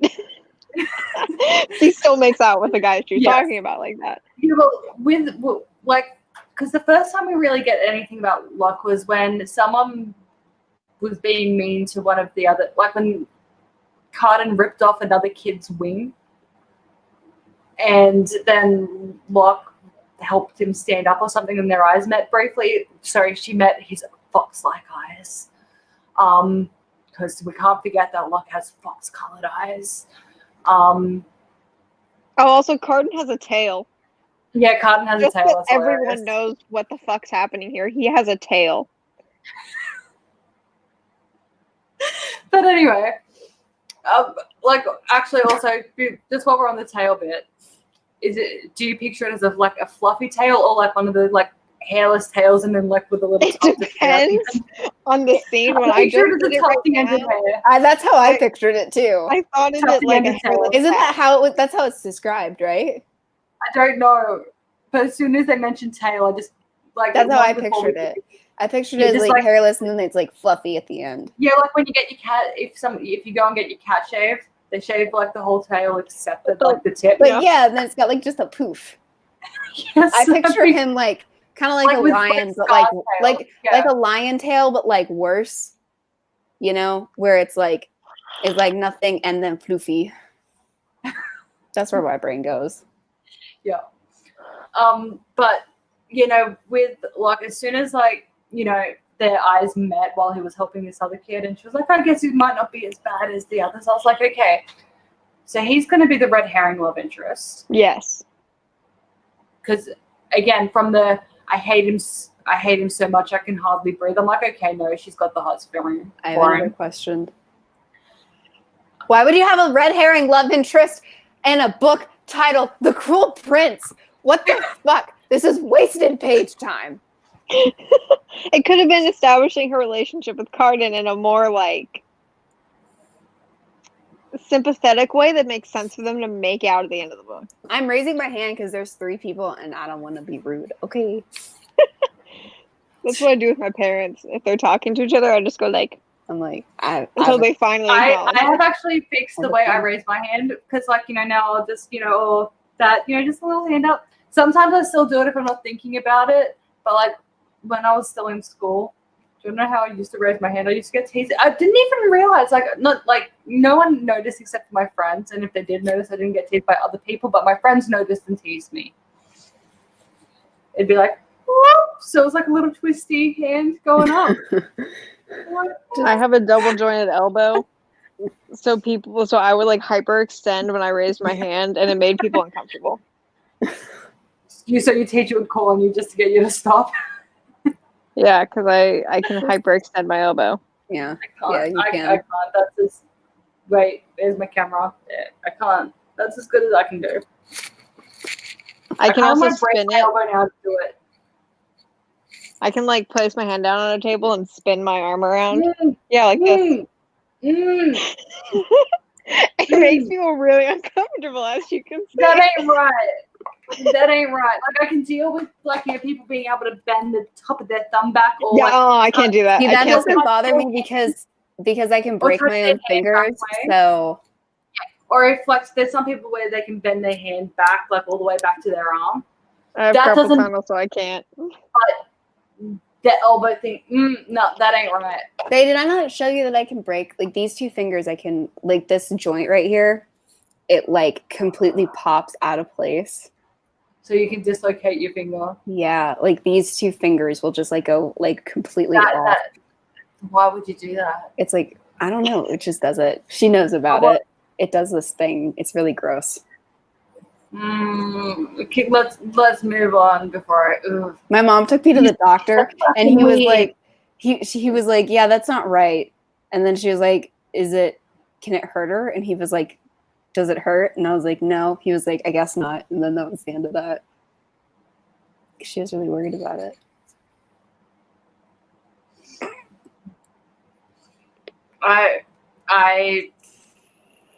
My joints are normal. Mine I'm are. very flexible. My jaw pops out of place too. It's cool. Yeah, so is mine. Anyways, moving on because we're still not fucking done with characters. Oh right, yes, we were an hour and a half in, and we're still on characters. I have to Cool. wake So- up very early in the morning. You know so what? Let's just move to plot. We've already been going for Plot. an We've hour. Okay. already like talked about So all the chapter characters, I 1, we think. don't have fish. So we done prologue. Chapter 1, we don't have fish sticks anymore. And catch up, and we're mad, and I'm. Honestly, for as long as the book is in how fast paced it is, honestly, it can be summarized really quickly, the entire plot. Yeah. We As long as can. we don't explain it as we go. No promises. Okay. Yeah, no So promises. we start off. They're We just- going to a revelry. She's getting her hair did by an imp. We're in present tense and first person now. Tatterfeld is the imp's name, who's cared for her since she was a child. Good to know. That's where it starts. She wants to win her place at court instead of marrying into it. She loves her new father. It's just not a comfortable kind of love, is what she says exactly. Wait, I just need to pause for a second. Weight has nothing to do with flexibility. When I was a week overdue with first Bubby, I could still put my hand palms flat on the ground without bending my knees. I did need help standing back up, Oh, but I could do it. Hi, Pat. also, it's established that mortals should not dance, otherwise they can never stop dancing and they'll die. Yeah, which is a pretty that actually is a pretty standard fairyland lore thing. I don't know a lot about fairy lore, but that for me, I was like, of all the things, all right, cool. Let's keep going. At least they told us that. Yeah, and so her and Taryn right now, And they're the mortals in fairyland, because I don't even know if it's actually called fairyland in this book, but it works. Fairyland. It doesn't matter. They also like the food rules apply to mortals there as well. They can't They can't eat certain food, yeah. They always have, because there are a lot of mortals that are working as servants or Yeah. being raised for whatever reason, wives, husbands, etc. There's a lot of mortal food in fairyland as well. So One of my notes is, ew, who eats the core of an apple? Because she says she eats the core in 2 bites, and I'm like, yeah, that's you're not gross. supposed to eat the core of Right. the apple, guys. Kind of, I guess, important if you give a shit, which nobody does, but I'll just say it anyway. Right now, Taryn and Jude's relationship is Gucci Gang because they're at Yeah. the thing and we're like, we're going to go to a thing and it's going to be great. We're going to have fun. Yeah, We go to we're these like, parties. we're gonna and go we're to a taking party. intense dancing, so then that way, if we can't stop, the other one can stop. But we're not going to talk about the party whatsoever. Yeah, They they just don't. skip over the party. They Everything skip over. interesting, they skip over. There's 2 parties that could have been super interesting, and they just barely ever talk about it. Yeah.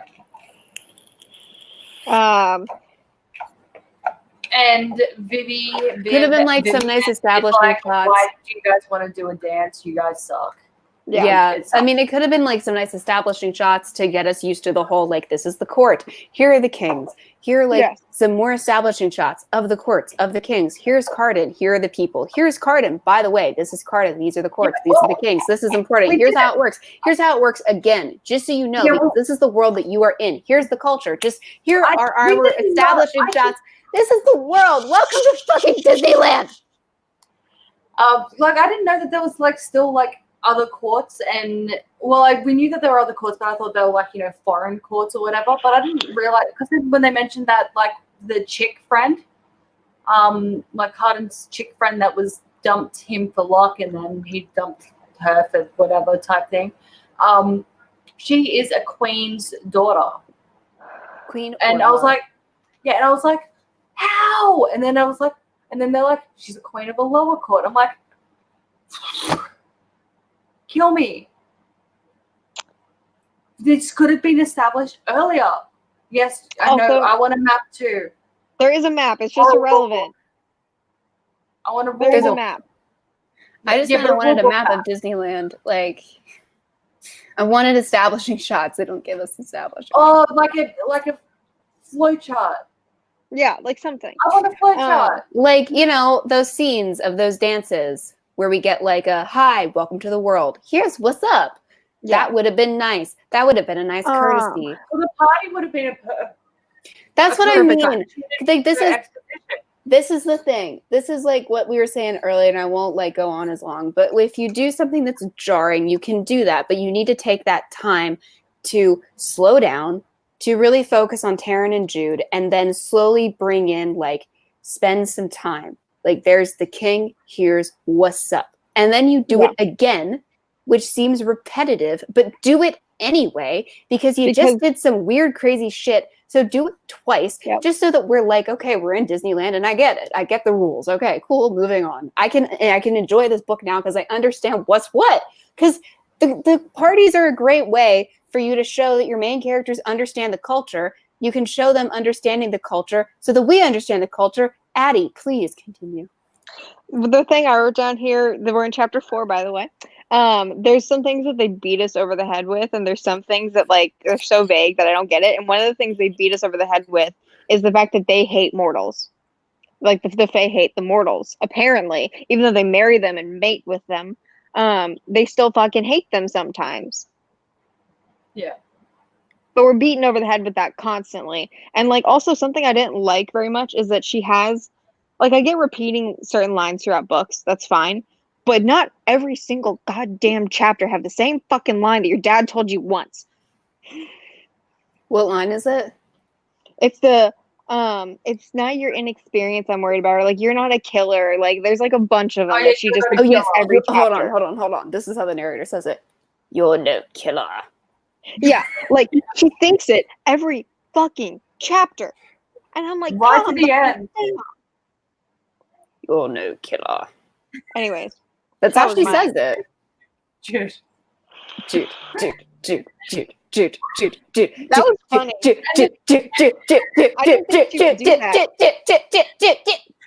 Because in the book, it's like an animation.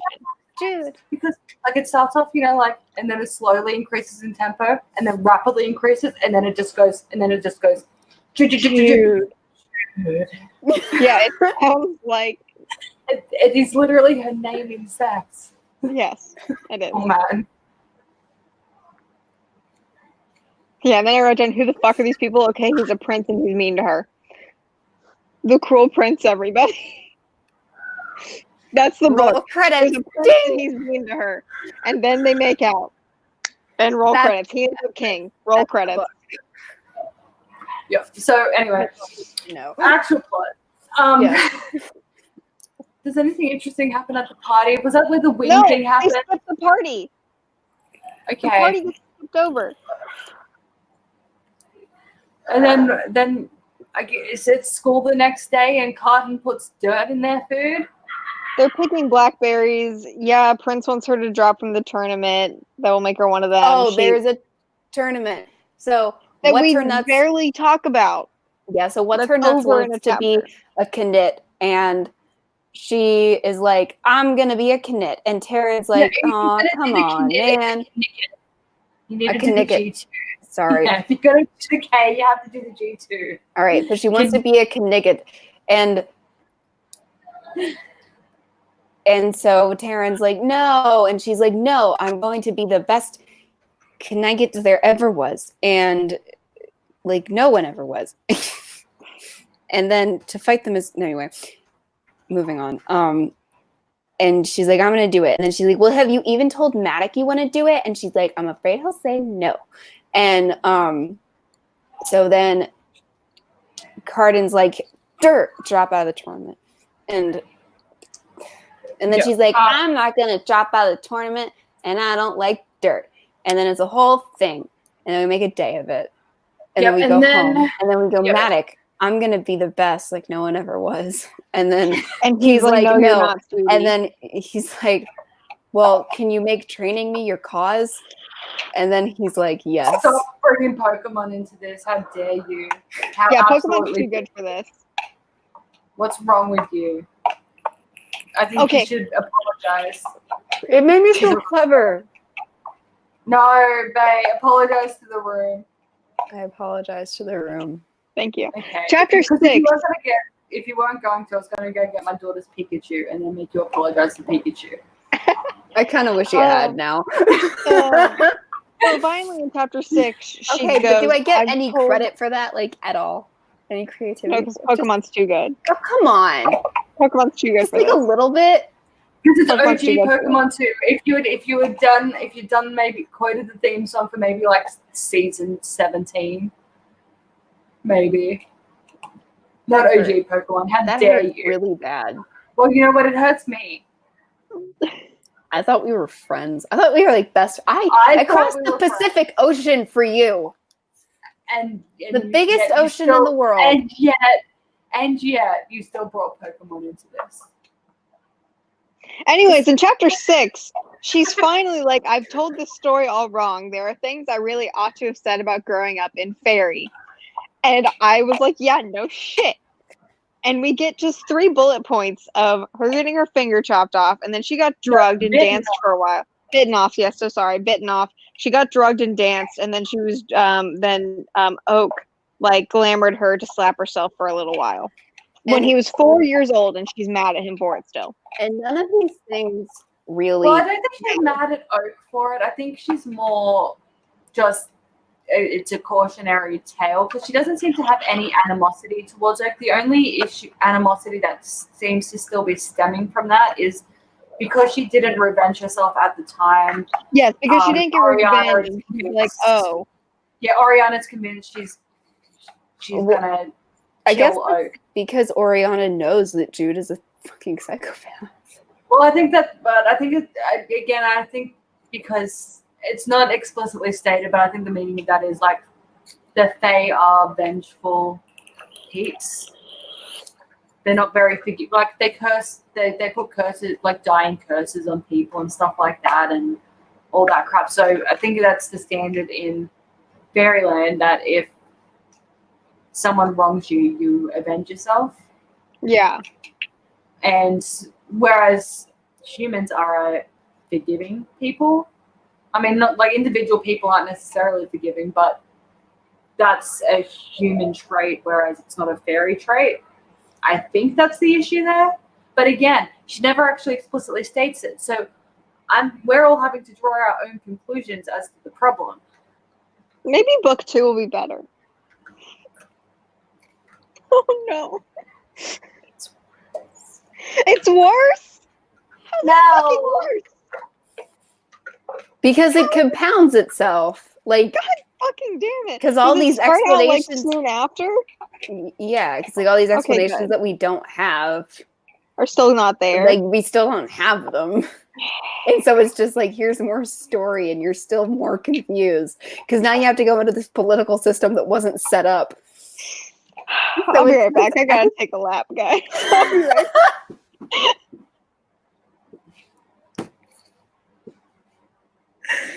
Pat, I'm so sorry. We've been here for an hour and a half and we're just now into the plot. We don't mean to be fast paced, but this is what happened in the book. We're really not that far in, but the book doesn't take any beats either. So I guess neither shall we. Wait, where the fuck were we? She's home. No. Is it just yeah, or does it feel like nothing in this book matters? At least in the beginning, nothing matters. Well, you know, I feel like part of what makes it feel like nothing matters is that because we don't take a beat to talk about, like to unpack anything that happens, I don't know what matters. Does that make sense? Yeah, like, I don't know if like, something should matter. I can see what should matter. Like, for example, the spying thing, I guess, is important. Cotton's relationship with Vulcan, or whatever the hell his name is, I guess that matters. Like, that storyline matters. Like, I get it, like you said, because we don't take a break, but like, as each, like, if I was to reread it, I could identify every plot point that would actually matter to the overarching story. But yeah, it's kind of like, Yeah, like it's really hard to tell what things are momentous in the moment because it's never like, okay, let's take a second and let's like take a moment to take it in. It's just like everything just happens all at once. Her becoming a spy mildly matters, but not really because it's kind of over. I mean, it does matter that this actually. Oh, it does. Okay, good. I'm glad something matters. What if Shadows continues into the next book, or at least that's implied that it continues. It does. Into the next book. Okay. It does continue. And also, even if it didn't continue into the next book, it would still matter because they were instrumental in achieving her plan at the end of the book. Yeah. They helped her orchestrate it and carry it out. So Good. um That's something that. I also don't know what anybody looks like. Like, I don't have any good character There's- descriptions. Other than Carden has a tail, and is he blonde? I know that Locke's hair is like a golden brown, so if the light hits it the right way, it looks blonde. That's about. I've got no idea what Jude or Taryn look like. Or I know Viv has slitty Green- pupils. And no, yeah, I know that the dad, Matt. whatever his name is, yeah, he has greenish tinted skin. Oh, It's Yeah. in the prologue. okay. And I know that Oak has horns. Really cute little baby horns. Yes, he does have little horns. But there are some people that look really fucking weird. They do describe the characters for like 12 seconds in Yeah, I chapter think that, 2. I think the chick that left Carden for Locke and then got dumped, all that. I think her skin's blue. Yeah, like And then there's some interesting then there was a- people. We just don't go into it. yeah, then there was I can't remember if this belonged to a main character or if it belonged to a side character, but there was a chick in there as well that had the dappled brown skin color of a doe. So I'm just picturing a chick with like fawn colored skin with white spots all over her. See, this makes me like never want to complain about Patricia Briggs over describing who people are ever again. Yeah, because it's nice to be able to imagine things. Because since she doesn't talk about it enough, everyone I'm just looks picturing them normal all as except for human Carden with a pointy fucking ears. tail. Yeah, I'm just picturing them all as human looking with pointy ears. Yeah, because Because the ears thing gets raised. Like Elsa, Countless like Lord of the times. Rings. because like while That's what I think of. because like even if I'm reading like all the Mercy books in succession, and even though I'm like, yeah, like Warren, who is gay? I'm like, okay. I'm like, but at least I can be like, yeah, okay. Because I'd rather be like, yeah, okay, at a single sentence than like, but who is Warren? Which You know? is the gay one. Yeah, like at least I know what Warren looks like. And you never have to forget which one is the African crossed with Chinese one. And Well, you it's a very solid description of what Daryl looks like. yeah. You know, it is he's hot. confusing though because his You know what he father's looks like. African American, but he has a Chinese surname, so it's very confusing though. I'm not gonna lie. So I'm guessing he has his mother's name. But anyway, not the point. Wrong series. Let's In carry any on. case. So there, after she gets home and she's like, "Oh, you're here," and Ariana's like, "I don't trust you with my son." Then it's dinner time and Taryn's like, "Oh, Maddox, by the way, Jude has something she wants to talk to you about," and I was just like, "Well, Taryn's a bitch," because she explicitly said, "I don't want to talk to Maddox about this," because ultimately there's the summer games or whatever the hell they're called, at the summer tournament. Where you can compete in it for fun, but if you also want to like declare that you want to be a knight or something and be chosen by one of the It's courts, like a green sash. yeah, you have to wear a green Party sash. that's never described. Yep, or is it at the opening ceremony or something? So Or I I honestly don't know. know. But I wish you're I knew. supposed to Because wear the it- sash. At some point, you're supposed to wear a green sash. Because we act like this is going to be a thing, and then it's just not a thing. It's glossed Yeah. over and like, oh, the tournament went by in a flash. And then the coronation's supposed to be like a month-long like thing, and it's also like just like, oh, okay, this happened. And it's like, I mean, like, we do get a sense. There's so much wasted time. Yeah, Yes. I think because of how fast paced, because we don't ever really take a beat in the book, like it does like explicitly state, that time is passing because she was like, I spent my days at my lectures, my nights doing training, and yeah, the ghost taught me this, and the bomb taught me that, and the roach taught me this, and Dane taught me that, there was that stuff, but it still felt like there it is was a lot day. of time. Yeah, there's a lot of Well, time that passes. That's like, Yeah, but we're that's told not. that time passed, but it doesn't feel like time passed. Those are transition exactly. scenes. That's not you sitting down, taking a beat, and giving us a moment to reflect on No, that's what I anything. was saying. I think that's why it didn't feel like time passed, even though we're told time Exactly. passed, because we didn't take that beat. Yeah, because it's like transition scenes don't. I'm like, that's fine, but it's like you do it. It's like you do the take a beat, and then you're like, and then we did blah blah blah blah blah blah blah, and now it's been this many days, months, hours, and minutes, and we are here now. Welcome back. It's like, Yeah, because okay, also, thank like, you. it was just like, it also felt like a throwaway sentence. Like, in a lot of series, we're like, it's like, you know, as the days turned into weeks and weeks turned into months, my life just became a repetition of, you know, this, that, the other, and so on. And, you know, at first I felt as though this, but now I could feel my muscles getting stronger and my aim getting better. But we didn't get any of that. It was just the ghost taught me how to hang from the rafters without being seen. The bomb taught me how to blow shit up. Yeah. And so we can assume that time passed, but it doesn't feel like time passed. No, we have no downtime.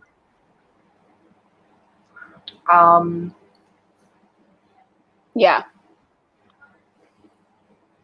So after, so she tells Matic about the tournament,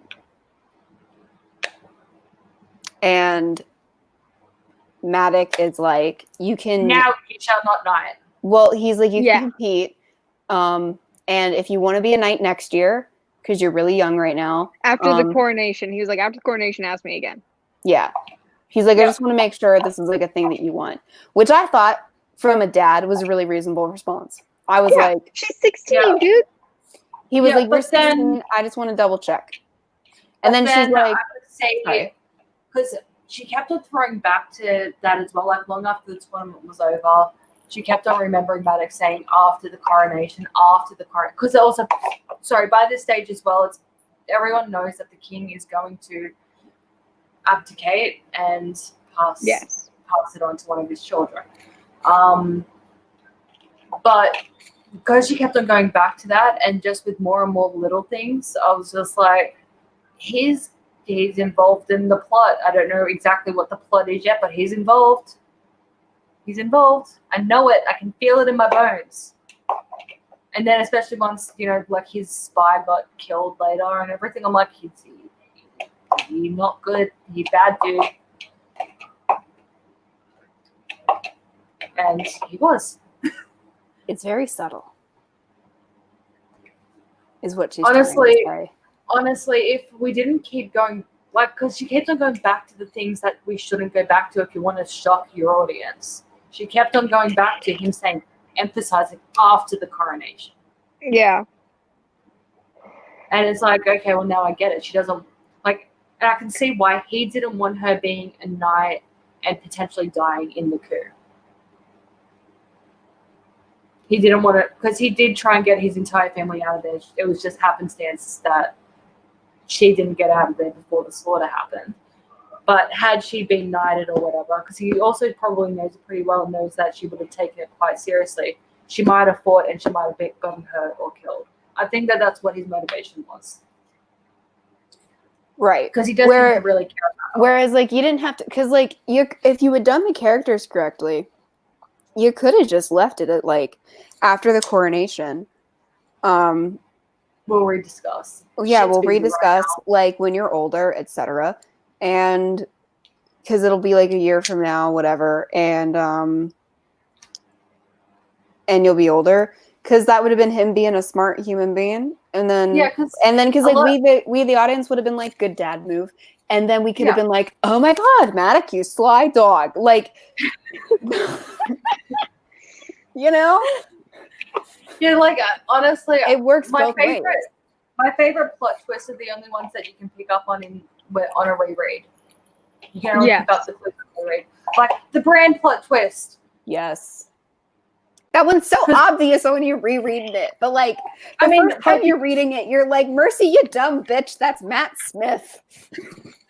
I mean, that said, though, every reread I've done, like, I can see that I knew the entire time and this and that. I could pick up on every single little thing. But it's not one of those things though where you can see all the things that make it consistent with it being Bran, but you don't reread it and go, how did you not pick up on that? It's like, no, you never would have picked up on that. Yeah. The only reason I am picking up on these things is because I know. Yeah, 'Cause I that's know. the only reason why you know. Like, it's there, but you don't know. Like, It's the not first know. time I read it, I'm so glad I didn't know, because the first time I read it, literally, when Mercy's like, Bran? I'm like, no, you fuckwit. That's not Bran. That's Matt Smith. You absolute complete piece of shit. Oh my God, that's Bran? I was shooketh. It was great. Yeah. I loved that. Because yeah, because you with Mercy get to have that moment of like, Bran still loves us. Oh my God. But yeah, no, with this again, this scene didn't make me sus. It was just the repetition of her remembering this scene. Yes. And the emphasis on after the coronation, afterwards. Yeah, after that. and it's like, you're no killer. Like that's You're the no repetition that killer. I was talking about. Yeah, where it's just like in every fucking chapter, it's just in her head. Yeah. We kept going back to the things we shouldn't have. Yeah. Yep. Not talking about the things we should have. Yeah. So that's pretty much that scene, I think.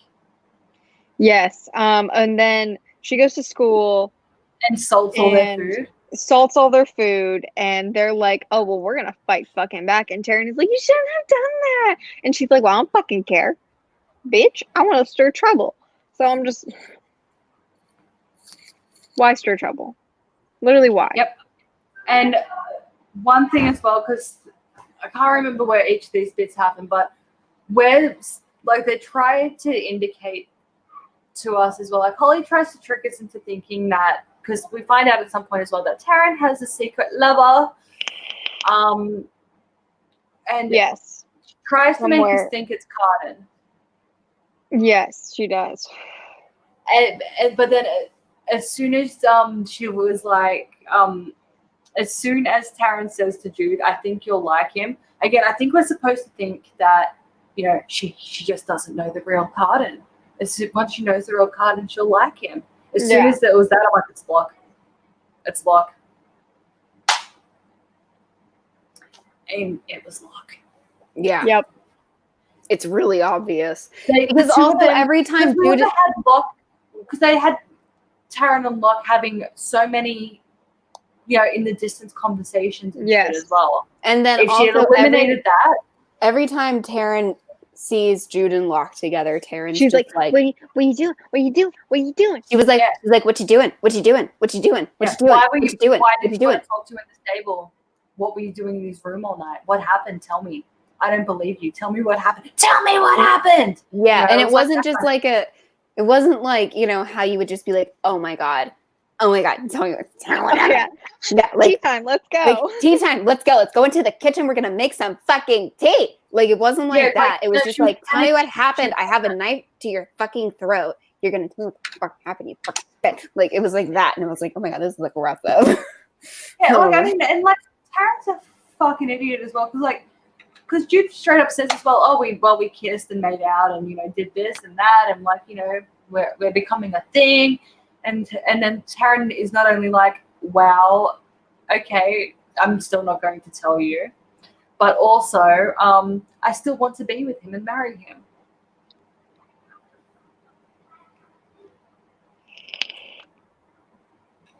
Like, if you had a twin sister, well, a sister, or anyone, but if your man was dating, your secret lover was dating your twin sister, or literally anybody else that, you know, in general, Close to you. would you still want to marry them? No, I would not. No, if I somebody feel like you made out with my sister and then spent the night with her in a bed together. No, if someone I'm dating is dating somebody else, I think I'm out. Yeah. I think I'm outie 5,000 at that point. Yeah.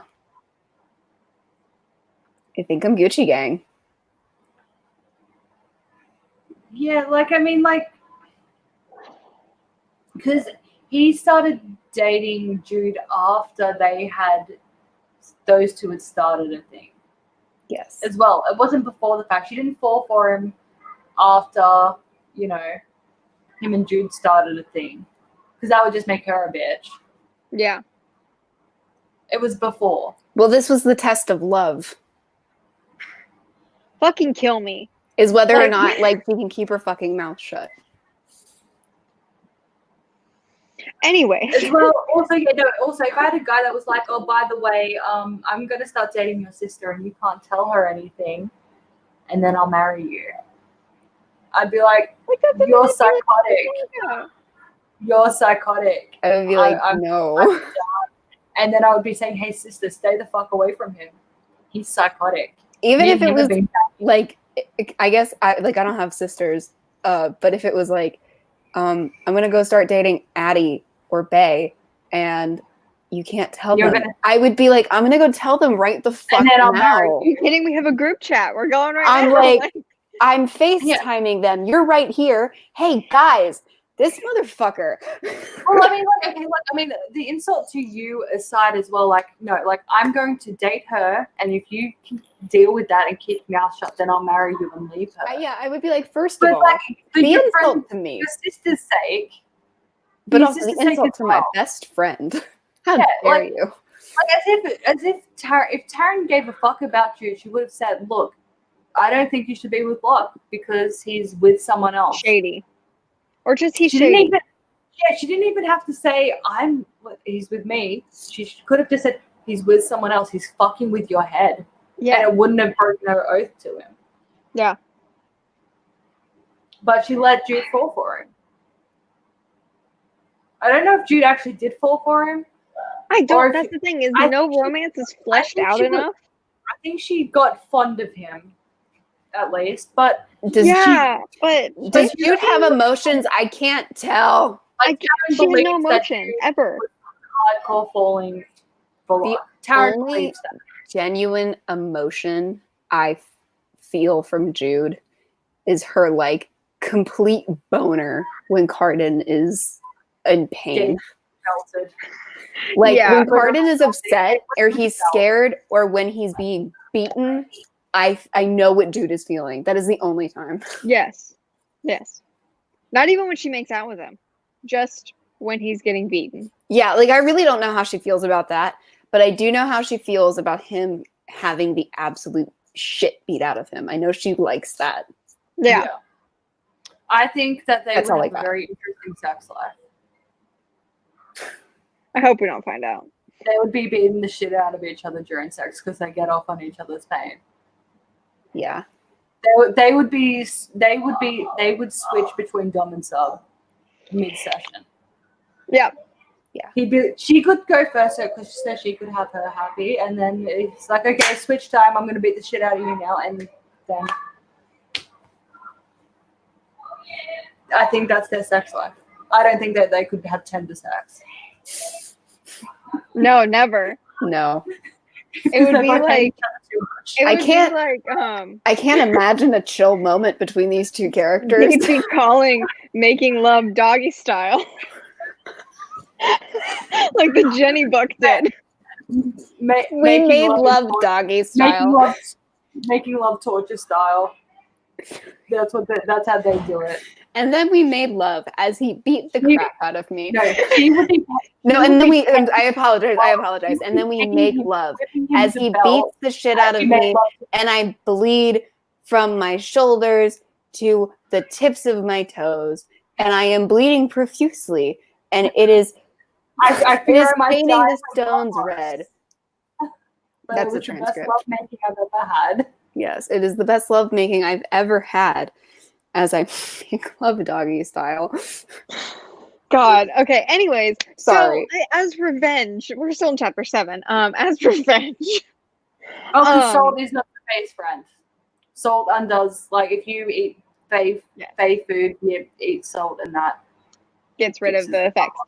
So, as revenge, the boys like throw Taryn and Jude into the water with some like weird fishy things in it that want to kill them, And she like they throw all of her school stuff in there too, and they're like blah blah blah blah blah. Taryn, if you come and kiss my cheek, we'll let you and your sister go. And she's like, yeah, fuck it. No. If you come and kiss my cheek and do nothing to Forsake help your your sister. sister, Yeah. And then Um, forsake her. no, the forsaking thing happened after the It was fact. and she after, didn't have- yes, but she had to swear not to help her by word or deed. And Jude's like, go save yourself, and Tara's like, and Jude's like, look, that was just me being noble. I didn't actually okay, fine, fuck ya type thing. So Taryn gets out, and she's no longer held responsible for anything Jude does. And I then don't they all like. I don't leave. blame Taryn being No. in Jude's head. But Yeah, but also, But it's also, like, Taryn did shit, I don't think sister. I would have been able to do it. Yeah, because Taryn at this stage is also like the two of them are supposed to be uber close. Yes. yeah. And yes, Jude's doing things that she doesn't agree with, but you can also understand that your sister's going through a fucking tough time. Yeah. Like that's the thing that's the other thing too is like I can't get a good enough read on their relationship to be like, is this a thing that Taryn should do? Because like how Jude ends up, I would be like, Taryn, yeet, get out, go, forsake the fuck out of this bitch. Get out now. Do whatever the fuck you have to do, sweetie. It's Which okay. I mean kind of ends up happening. But like their beginning is so weird because it's such a weird mesh of like where it ends as to where it's like supposed to begin that I'm like, I don't know if I think Taryn's a bitch right now. I don't know how I feel about anything. That's where I'm at. So anyway, so that happens. And then what happens after that? So we go to the mortal world and meet Viv's girlfriend. Yes. And then they talk about staying for 2 weeks, but at the same time, they're like, the tournament's in 3 days, but we stayed for a couple weeks without telling anyone. I don't know. It kind of got House of Nighttime fucky in there, where it was like more time passed than it actually did. No, they talked about the one time that they stayed for 2 weeks. Okay, is that what happened? And my brain Yes. was just like... They talked about this one time we stayed for 2 weeks. We ran away, we stayed for 2 weeks, and then we cried so much that Vivi brought us back, even though she really didn't want to. So she's a good sister because she forsakes her own happiness for us. She's amazing, but also fuck her for wanting to come back to the mortal world. So they go back. Meet the girlfriend and then yeet back home. That's not what happens first. So what happens first? Fucking, this pissed me the fuck off. This was so the weirdest shit. Okay, yes, so what happens is this. So they're at the mall, they're at this food court, and they're just like talking to the girlfriend, and then like this guy who's totally like emoed out. He's like he hits up like old school Hot Topic regularly. Okay, that's like that's so like 15-year-old us is swooning. Yeah, right. Like I was like, okay, get it, Jude. I was like, me 7 years ago would be into it. Yeah, no, like that was my first thought. I was like, me 7 years ago was very flattered right now. So then later, this kid walks up to Jude and he's like, hey, so I was wondering. And then so she beats the shit out of him. Yes. And then we never talk about it ever again. No, we don't. This is like when Zoe kills a guy and we just don't ever talk about it ever again. And then she does the exact same murder again and then feels guilty about it. And she didn't even murder them that time. Never murdered them. Like, he literally walks up to her and goes, hey, so I was wondering, and then she lays him out, and then we run away, and we yeet back to Fairyland, and that's the end of that. Yeah. I guess this is to demonstrate that Jude is a psycho, but I don't know if that's what it's to demonstrate, but that's what it demonstrated to me. That was the first time that I was like, wow, Jude's a fucking psycho. And I don't know that that's what you're supposed to get out of that scene. I think what you're supposed to get is like that Jude is ill-suited to the mortal world. You could have demonstrated that far differently without demonstrating that she's a fucking psychopath. This is one of those times where we could use a reflection scene. Yep. So that we know how Jude is feeling. Because how she's feeling in the moment is that she likes that he's hurting. She's like, I beat the shit out of this child, this mortal child. And I have a boner. I just jizzed in my pants because I beat somebody up. let's yeet. And then we don't talk about it ever again. So you're just left with Jude beats people up and she gets boners. And likes watching other people get beat up. That's the information that we have about Jude, by the way. Yeah. And we're And she supposed likes to stab people. She stabs multiple people throughout. but we the book. have like no context about this. So like we don't know what the author is actually going for. You know what I mean? Like I said, you don't have to have a sympathetic protagonist. I like a good non-sympathetic protagonist, but like Yeah, give me some fucking context, bitch. Continue. Also, sorry, I have to start eating because I haven't eaten in like 4 hours and I am starving. So I'm having my tuna salad. I like that we're not into the plot and it's like it's been a very long time. This is one of I those know we're 2 hours in. All right, we're getting there. Yep. So after that, So the tournament starts and then it's over. yes. The tournament starts Yeah, and there's like a thing with She Corden. fails miserably. Yeah, she fails miserably. There's a thing with Corden, where he's like talking shit about her sister, and he's like, "Yeah, I'd fuck your sister, but I wouldn't be the first one." Wink. And that's like another line that's repeated throughout the book that like, oh, her sister's already fucked someone, but we don't know who it is at this point, but we kind of know who it is at this point. And he threatens to kill her. And Oh, that's then- right. And then he's like, "All will be forgiven if you get on your knees right now and beg." And she gets on her knees. Yeah. And then she's like, Brilliant. and then she's like, "If you're gonna take me down, you better do it quick, because for every day that I'm alive, I'm gonna take you down with me." Bye. And walks up and looks like, "I can't believe you just did that." Yeah. Yeah, and he's being kind to her, and now the tournament's over. That's it. That's the tournament. And then Prince Dane is there, and he's like, "I want you to be my spy," and she's like, Right? "Fuck it." Yeah. So she's a I'm spy sorry. now. She's a spy, and she's super excited about this, even though like 12 seconds before, she was like, Yeah. About and it. He gives her a gesh, which is like a thing that lets her not be glamored Yeah. without like the berry things. So if she for whatever reason doesn't have them, somebody still can't glamour her. Yeah, And then except except for him. Dane.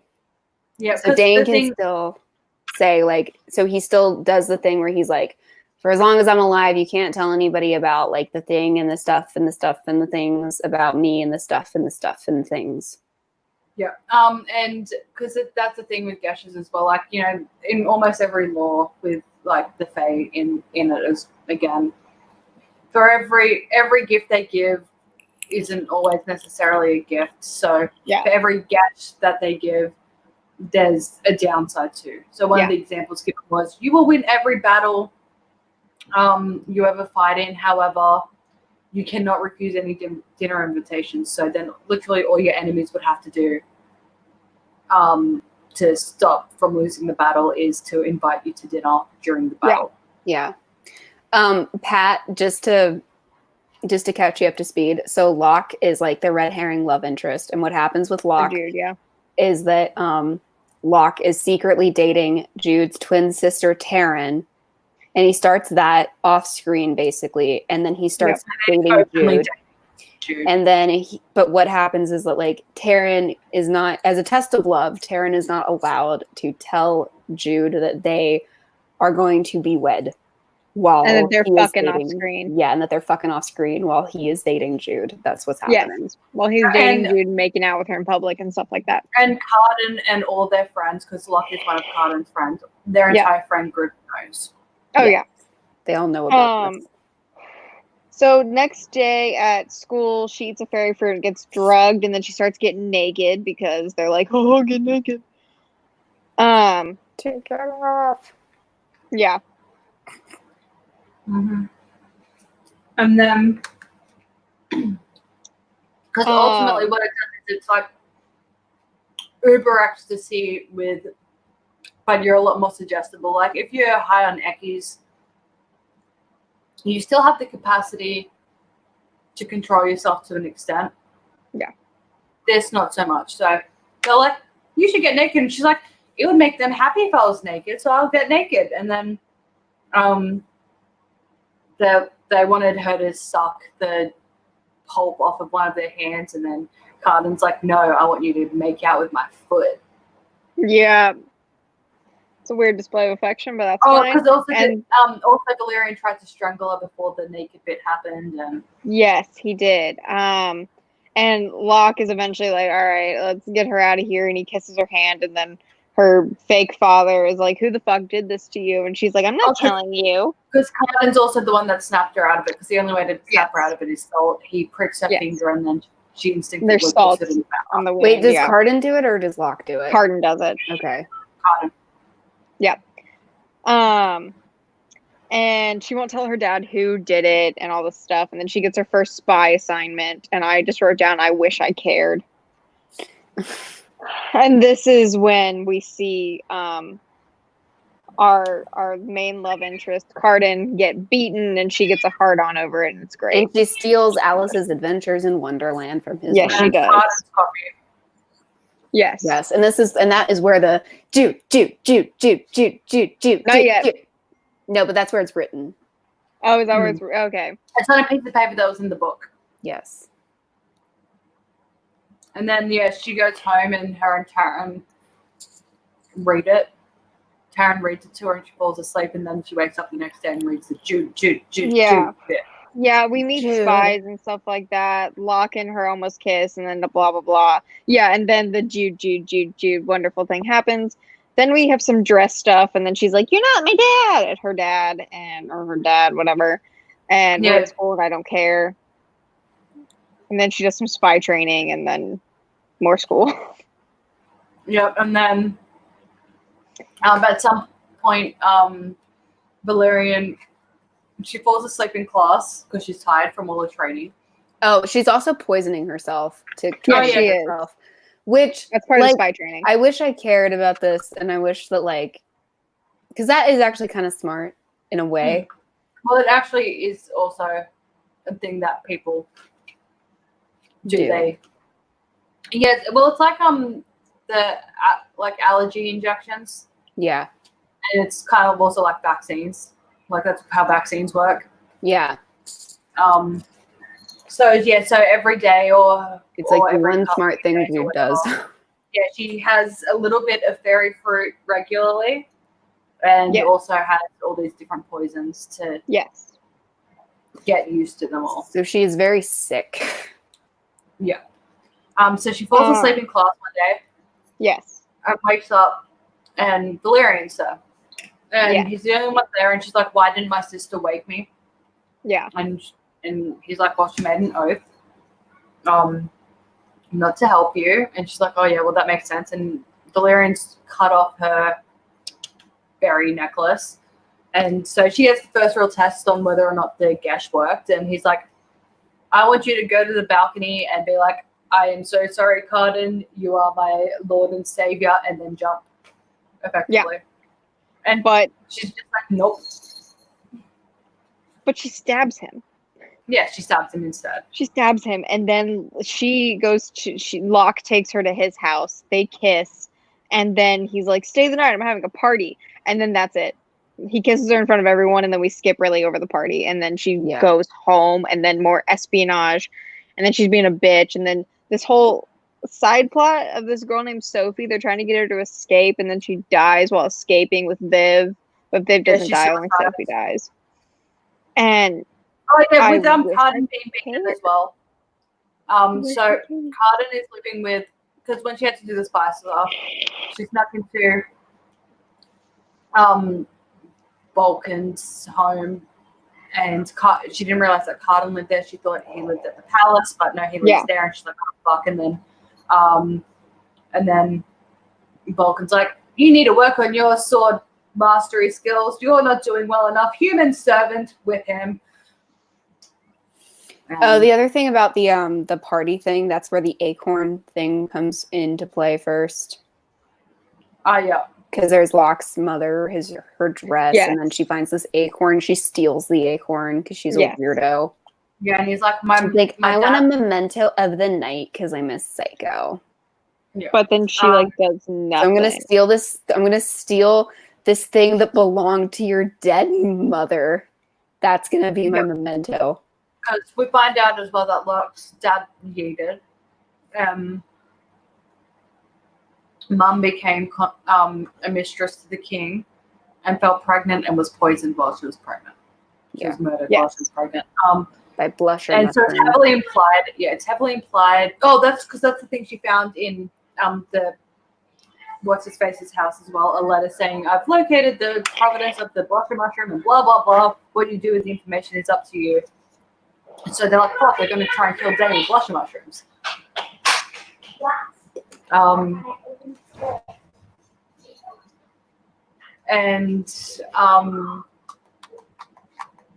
But yeah, so it's heavily implied that the Locke's mother was carrying the king's baby at this point. That's what we believe. Yeah. Yeah. But moving on. Do you reckon the acorn? Is that where we're at? We're past that, I Sophie guess. just died. Yeah, so Sophie just died. And then we think about it like once, and then that's it. And then Dane I don't is. know why we wasted time on that. Yeah, I don't either. Dane's there, and he's bitching her out for getting the girl to escape, and then stabbing Valerian. No, she was worried about that he was there about the girl escaping. Oh, okay. But no, he's mad because she stabbed Valerian. And exposed that she's immune to glamour. Yes, and so he makes her stab herself in the hand. Mm-hmm. But he doesn't glamour a while to do it. Yeah. And then dresses. Well, there as well, while she was doing the dresses as well, she finds out that Daddy Dearest was meeting with Prince Balkan. Is that even his name? Balkan? I think it's Balkan. Balkan. Yeah, that's the first meeting born. with Balkan. And she's like, well, that's weird. Apparently it's not weird, but yeah, also Taryn's a bitch about the dresses. Yeah, she is. Because like Jude is like, oh, I really like this fabric. And then Taryn's like, me too. My dress is gonna be made out of the fabric that you like. Yeah. And Ariana's like, no, Jude found it first. It's hers if she wants it. Yeah. That's just how these things work. If you have it first, and she's like, please, pretty, please. The guy that I love is going to declare and propose at the coronation. And she's like, fine. Which is like the one redeeming moment we get out of Jude. Yeah. Because Jude could have been like, no, it's mine. When she would have been right to do that. But she didn't. Yeah. She was like, all right. Well, I think the helping Sophie escape thing was supposed to also be like, look, she still has humanity, but no, that was just weird and dumb and boring. It felt super irrelevant. Well, it also just felt so stupid because, those people coming out, it's like, it's literally, it feels to me almost like analogous to taking somebody who is brain dead off life support and expecting them to get up and walk around. Like, it's not going to happen. So it's not that it's a bad thing. It's more like it's a net neutral thing to leave them alone. Like, you're one person, there's nothing you can do. Yeah. You are in a system that you have no control over. You can't help one servant escape. Yeah. It also it doesn't help as well that she was just more annoyed with how traumatized the girl was. Yes, because she slaps her. I mean, it's like, to an extent, you're not going to cry, you dumb fuck. And yeah. Like, I get as well that she needed to shock her out of her shock, I guess, to like get out of there. But it's like you couldn't have found once she's had some breathing space, she didn't even take a second to touch base with her. Yeah. Because if she had, she would have known this chick's about to suicide. Like, she even flat out said, I can't live if this is real. Yeah. And she's like, shut up. Yeah. Yeah, no, so like it's not a redeeming moment for Jude because Jude's just No. a crazy cunt That through is the whole just thing. Yeah. Exactly. Anyway, so like the one Um, redeeming moment Jude has is that she gives dress fabric to her sister. Yes. I was like, And then wow, right after that, Jude's a person. she's supposed to have one of her spy buddies show up, but instead it's Valerian, and she murders him. And then spy buddy, I think it's Roach, shows up, and Well, to be fair, she didn't murder him. She killed him in self-defense. He was there to kill Yeah. her. yeah, He but, almost did. yeah, okay, but she kills the guy. Yeah, she killed him. Yeah, it's interesting. And then she buries the body, and Maddox gives her stuff from her birth father, and then she suddenly hates her birth mother. In this internal dialogue, she's like, I hate her. She's a bitch. And I'm like, okay, cool. And so they talk about her Wait, parents. when does Roach show up in that sequence? Roach showed up after she killed the guy, and then Roach was like talking her down, and then he leaves, so she buries the body. Why didn't he help? No. Does he help her? No, what I happened don't was think so. she kills him, and then she rolls him under the bed. Yeah. And then he shows up, and they go to kill the messenger person. They do the espionage shit, and then when she comes back, she buries the body. Yeah.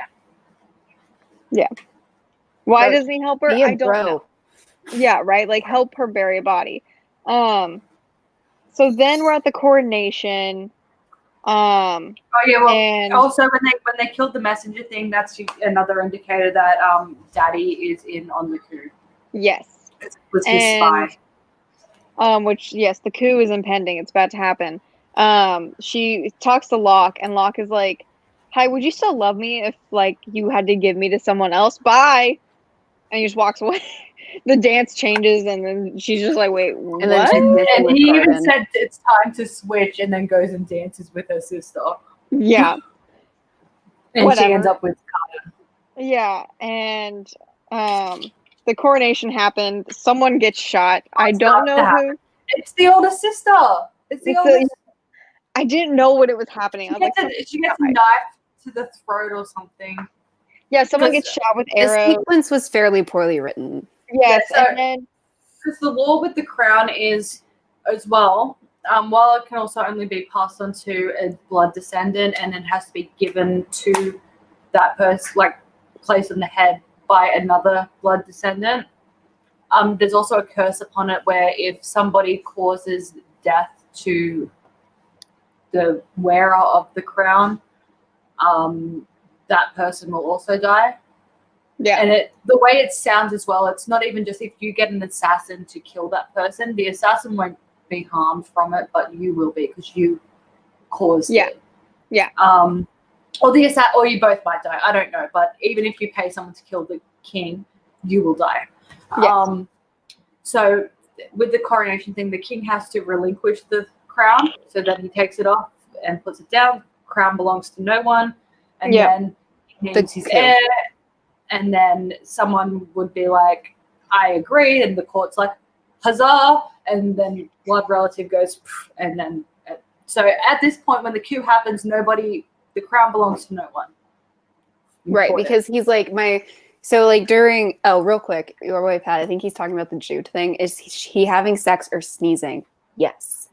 Anyway. Yes. who fucking knows? So he declares Dane the next High King, which is what we were told was going to happen. Yeah, But as we were also told, like, the best time for a coup is when the crown belongs to nobody. And this is actually that's discussed in class. Yes. There's like a class time when it's like, when Jude's like, so the best time to like murder people would be when the crown belongs to no one, right? Yeah, and it's exactly what fucking happens. And fake dad shoots and kills Dane with a bow, I think, or a knife or something. He Stabby stabs. Okay. Yeah, because also Stabby stab. prior to this happening as well, she saw she looked over and saw that there was a lot more knights around, and a lot of them belonged to her dad. She saw them get her two sisters, Oak and Oriana and Locke, out of there. And so she's starting to go, and then Balkan is like, I do not accept you as my king. And she's like, oh, fuck, it's happening now. And then so she's trying to get to the stage, and oldest sister is dead. And he's like, side with me, father. And he's like, no. And then and while she's trying to get there, she sees Maddox come up, and she's like, oh, he's going to save the day. And then stab. And she's like, oh, no, he's not going to save the day. He's on, okay, that makes no sense because they were friends and he hates him, but he's siding with him. Okay. Yeah. This is weird. And then, so then Balkan ends up killing his father's consort. Father's still like, ow. So then he kills his dad. Yep. And then he says to his next oldest sister, crown me, sister. And she's like, no. And so he kills her. Yep. And then he looks at his other sister, and she's like, and Carden's MIA during all this. Yes, he is. And then he looks at other sister, and he's like, and she's like, there has been enough bloodshed. I guess I'll give you the freaking crown then. And then the ghost shoots her with a crossbow. Yeah. But because she was about to crown him. yeah. And then he's like, well, fuck. Yeah, and after she meets up with Corden and Because everyone's looking for her. yeah, and she meets up with him and they're gonna like join forces or something, and then she threatens him and she's like, I murdered Valerian, motherfucker. And I'm like, why? Why are you telling him this? Who fucking cares? Like, I don't care. But we teamed up with Hated Boy and Spy Friends is what I wrote. Oh god. And then he's like, do you want to see what my tail looks like? Is that leverage right now? Yeah, and then we go back to the house and everyone's like, what the fuck is happening? Which is how I feel as well. What the fuck is happening? And I just wrote down fighting the same fight we've had 10 times this book. I don't remember what happens, but they all get separated in the house.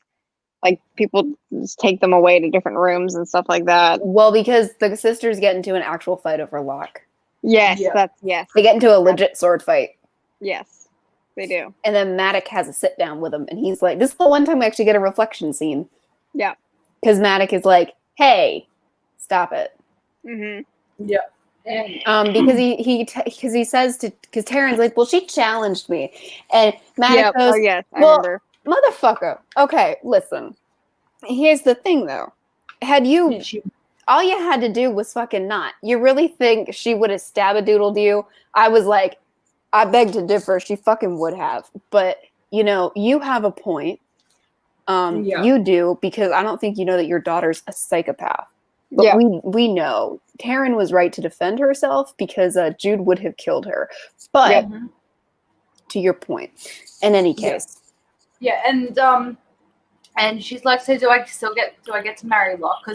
Because how Jude finds out is like, they're at the house and she hears Taryn. She's talking to Vivi, and Vivi's like, where were you? Oh my god, I was so worried about you. And she's like, I'm sorry, because also Carden's tied up in the spy headquarters. Yes. And the Court of Shadows. Yeah, she's like, I got separated at the castle. It took me a while to get out because it was crazy, yo. So I'm here now. And then she hears Taryn be like, but Locke's been here with Dad forever. When are we going to get married now? And she's like, what the fuck? And Vivi's like, oh, fuck, Jude. And then she's like, what? And Taryn's like, he loves me, not you. I passed the test and you didn't. Type thing. And she's like, how dare you? How the unbreakable bond of twins, everybody. Yeah, right. And she's like, so then she grabs a sword and she's gonna fight her sister because like for betraying her. And Locke later on is like, I never thought you'd duel over me. She's like, it wasn't about you, dickhead. It was about her. Yeah. Get over yourself. Yeah, because like she says in her internal dialogue, she's like, I'm not really mad about him, like her choosing him. I just thought she would choose me. Yeah. Yeah. Like, or him choosing her. Yeah. I just really wanted her to choose me. And I'm like, yeah, that's fair. Yeah. Yeah. That part's fair. Yeah, she's not I mean, like, she's upset about Locke's betrayal, but not to the point of dueling her sister. She's devastated about her sister's betrayal. And her devastation being the kind of person she is, she translates that to rage. Yes. So dueling. And so when Maddox like having a go, Taryn's like, so can I still marry him? And he's like, look, Jude, he didn't mention about you until after the duel thing. And let me just say, he's not a good fit for either of you. Neither of you. Not a good fit. Nope. Yeah. And Taryn's like, but, and he's like, look, I'm not going to stand in the way of your happiness, though. And if you want to make a mistake that will have everlasting consequences, it's up to you. Go. Yeah, he says to her point blank, and this is like such a power move. He was like, this is a great dad power move, I think, and I think all dads should use this. Credit where credit is due, Holly Black. He goes, I won't stand in the way of your misery or of your happiness or your misery. And I was like, power move there. That was a power move. Yep. And then for most daughters, like if you're old enough, you're older than 16, like at 22, I think is like the age where we would go, maybe dad has a point. Yeah. Yeah. Like, because if my dad said that to me, if I was like, well, dad, what do you think? And if he went, well, I won't stand in the way of your happiness or your misery, I'd be like, I'm breaking up with him. I'm breaking up with him right now. We're done. Yeah, especially when it's appointed or your misery. Like, yes, when it's appointed or your misery, I would be like, yeah. Can I move back in? Like, yeah, right. Do we need to have a chat? What?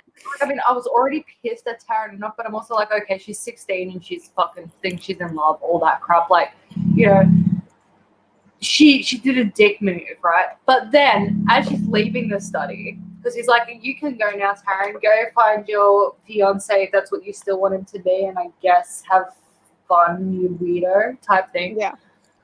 I'm going to chat with your sister now. As she's leaving, she's like, you should talk to Jude about where Carden is, because last I saw him, he was dancing with her. Yes. And I'm just like, wants to know where he is. And I'm like, you're a fucking cunt. They're both psychopaths, I tell you what. No, I know, but like, Taryn has Vivian just wants to go home.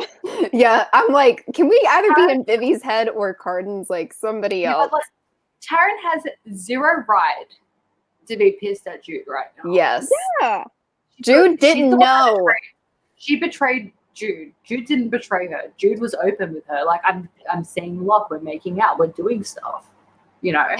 And if you know, and I don't know what Jude would have done, but Jude was like always trying to protect her sister. Like those motivations at the very least were pure. Like even Jude does her best to protect Oak.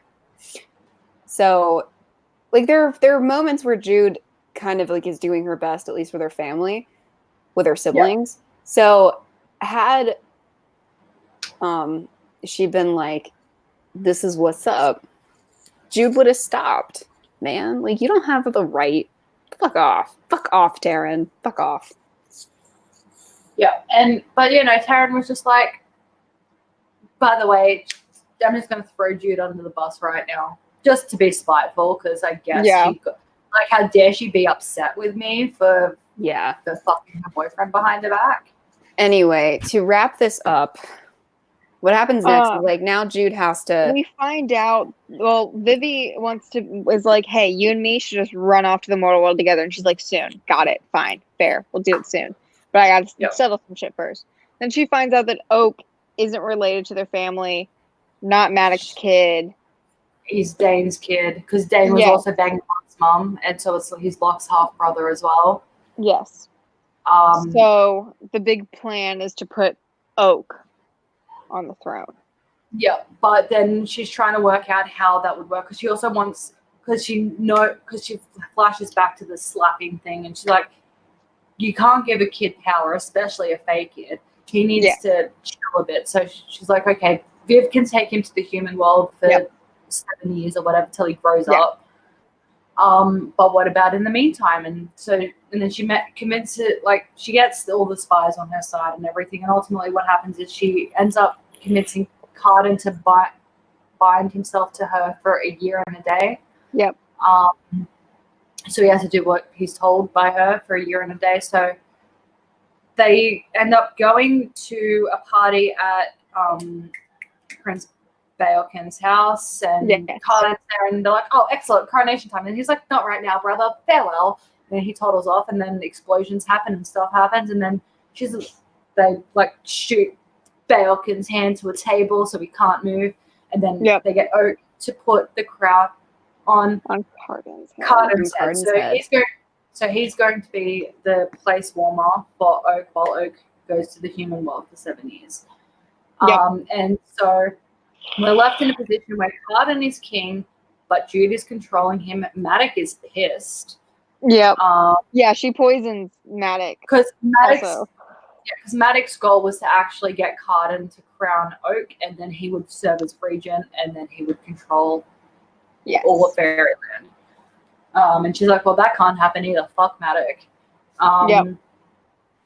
And so Jude's left in a position where she needs to try and find a way in the next year to have Carden bound to her for the entire 7 years. Yep. And Carden's like, oh, well, you're the queen. Like, you're in charge. I'm just going to go and fuck my bitches. Be the and face drink my of this, wine. and Yeah. you're the brains. And the book ends in the epilogue with like, well, isn't this everything you've ever wanted? And I'm like, since when? Since when has she wanted to rule things? I thought she wanted to be a knight. Yeah, I mean, like, I will say as well, like, one thing I did like about her standpoint with this whole thing was she was like, she admits that she does crave power, and that's probably Yeah. not the best thing. And she doesn't want Oak to crave power, which is why she wants him to go to the human world and, Yep. be a bit chill. And Yeah. Oak's really cute. He says, but he's like, how do I know when it's the right time to come back? And she's like, you come back when it seems like the hard thing to do instead of the easy thing. Yep. And it's like, oh, well, that's actually smart. But, like, she recognizes that she wants power in the sense of feeling safe, but Maddox wants power. And I think she's also aware that power can corrupt. So she doesn't actually want power for herself in terms of ruling everything.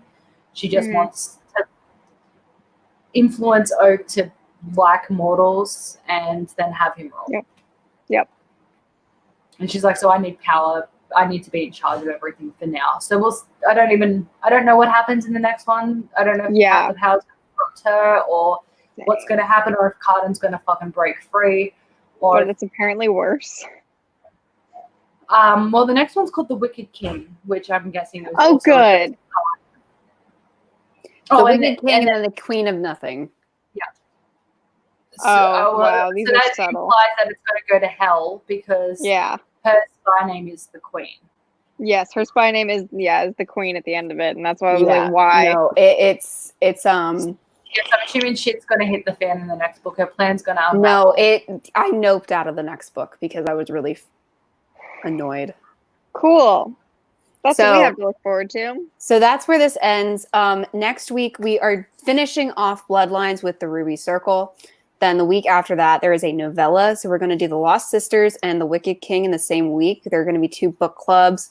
Yep. And then after that, we're going to go back to Good Book Week, and we're going to start the Rocket Empire series with the Prince of Thorns. I'm so excited. So we're going to be... Yeah, we're doing a lot of Prince-themed stuff. You were doing a lot of theme stuff. So we're actually going to be able to make probably some interesting... It's going to be kind of like Vampire Academy and House of Night. We're going to be able to make some interesting comparisons between the Broken Empire and this series in some weird ways, just with the main characters. So I'm also excited for that. There is a link in the description where you can see the up next stuff. So you can see what we're reading next. I don't have all the dates there so when there's not a date, it just says TBA. But as we have all the dates and the times, those will also be updated. So just to stay updated on everything that we are doing, that is where you can find that. But that's all I have. And so we will see you guys next week to finish off Bloodlines, which we don't get to say very often. We get to finish a series. But yeah. Yes. Other than that, we'll see you guys next week. Bye.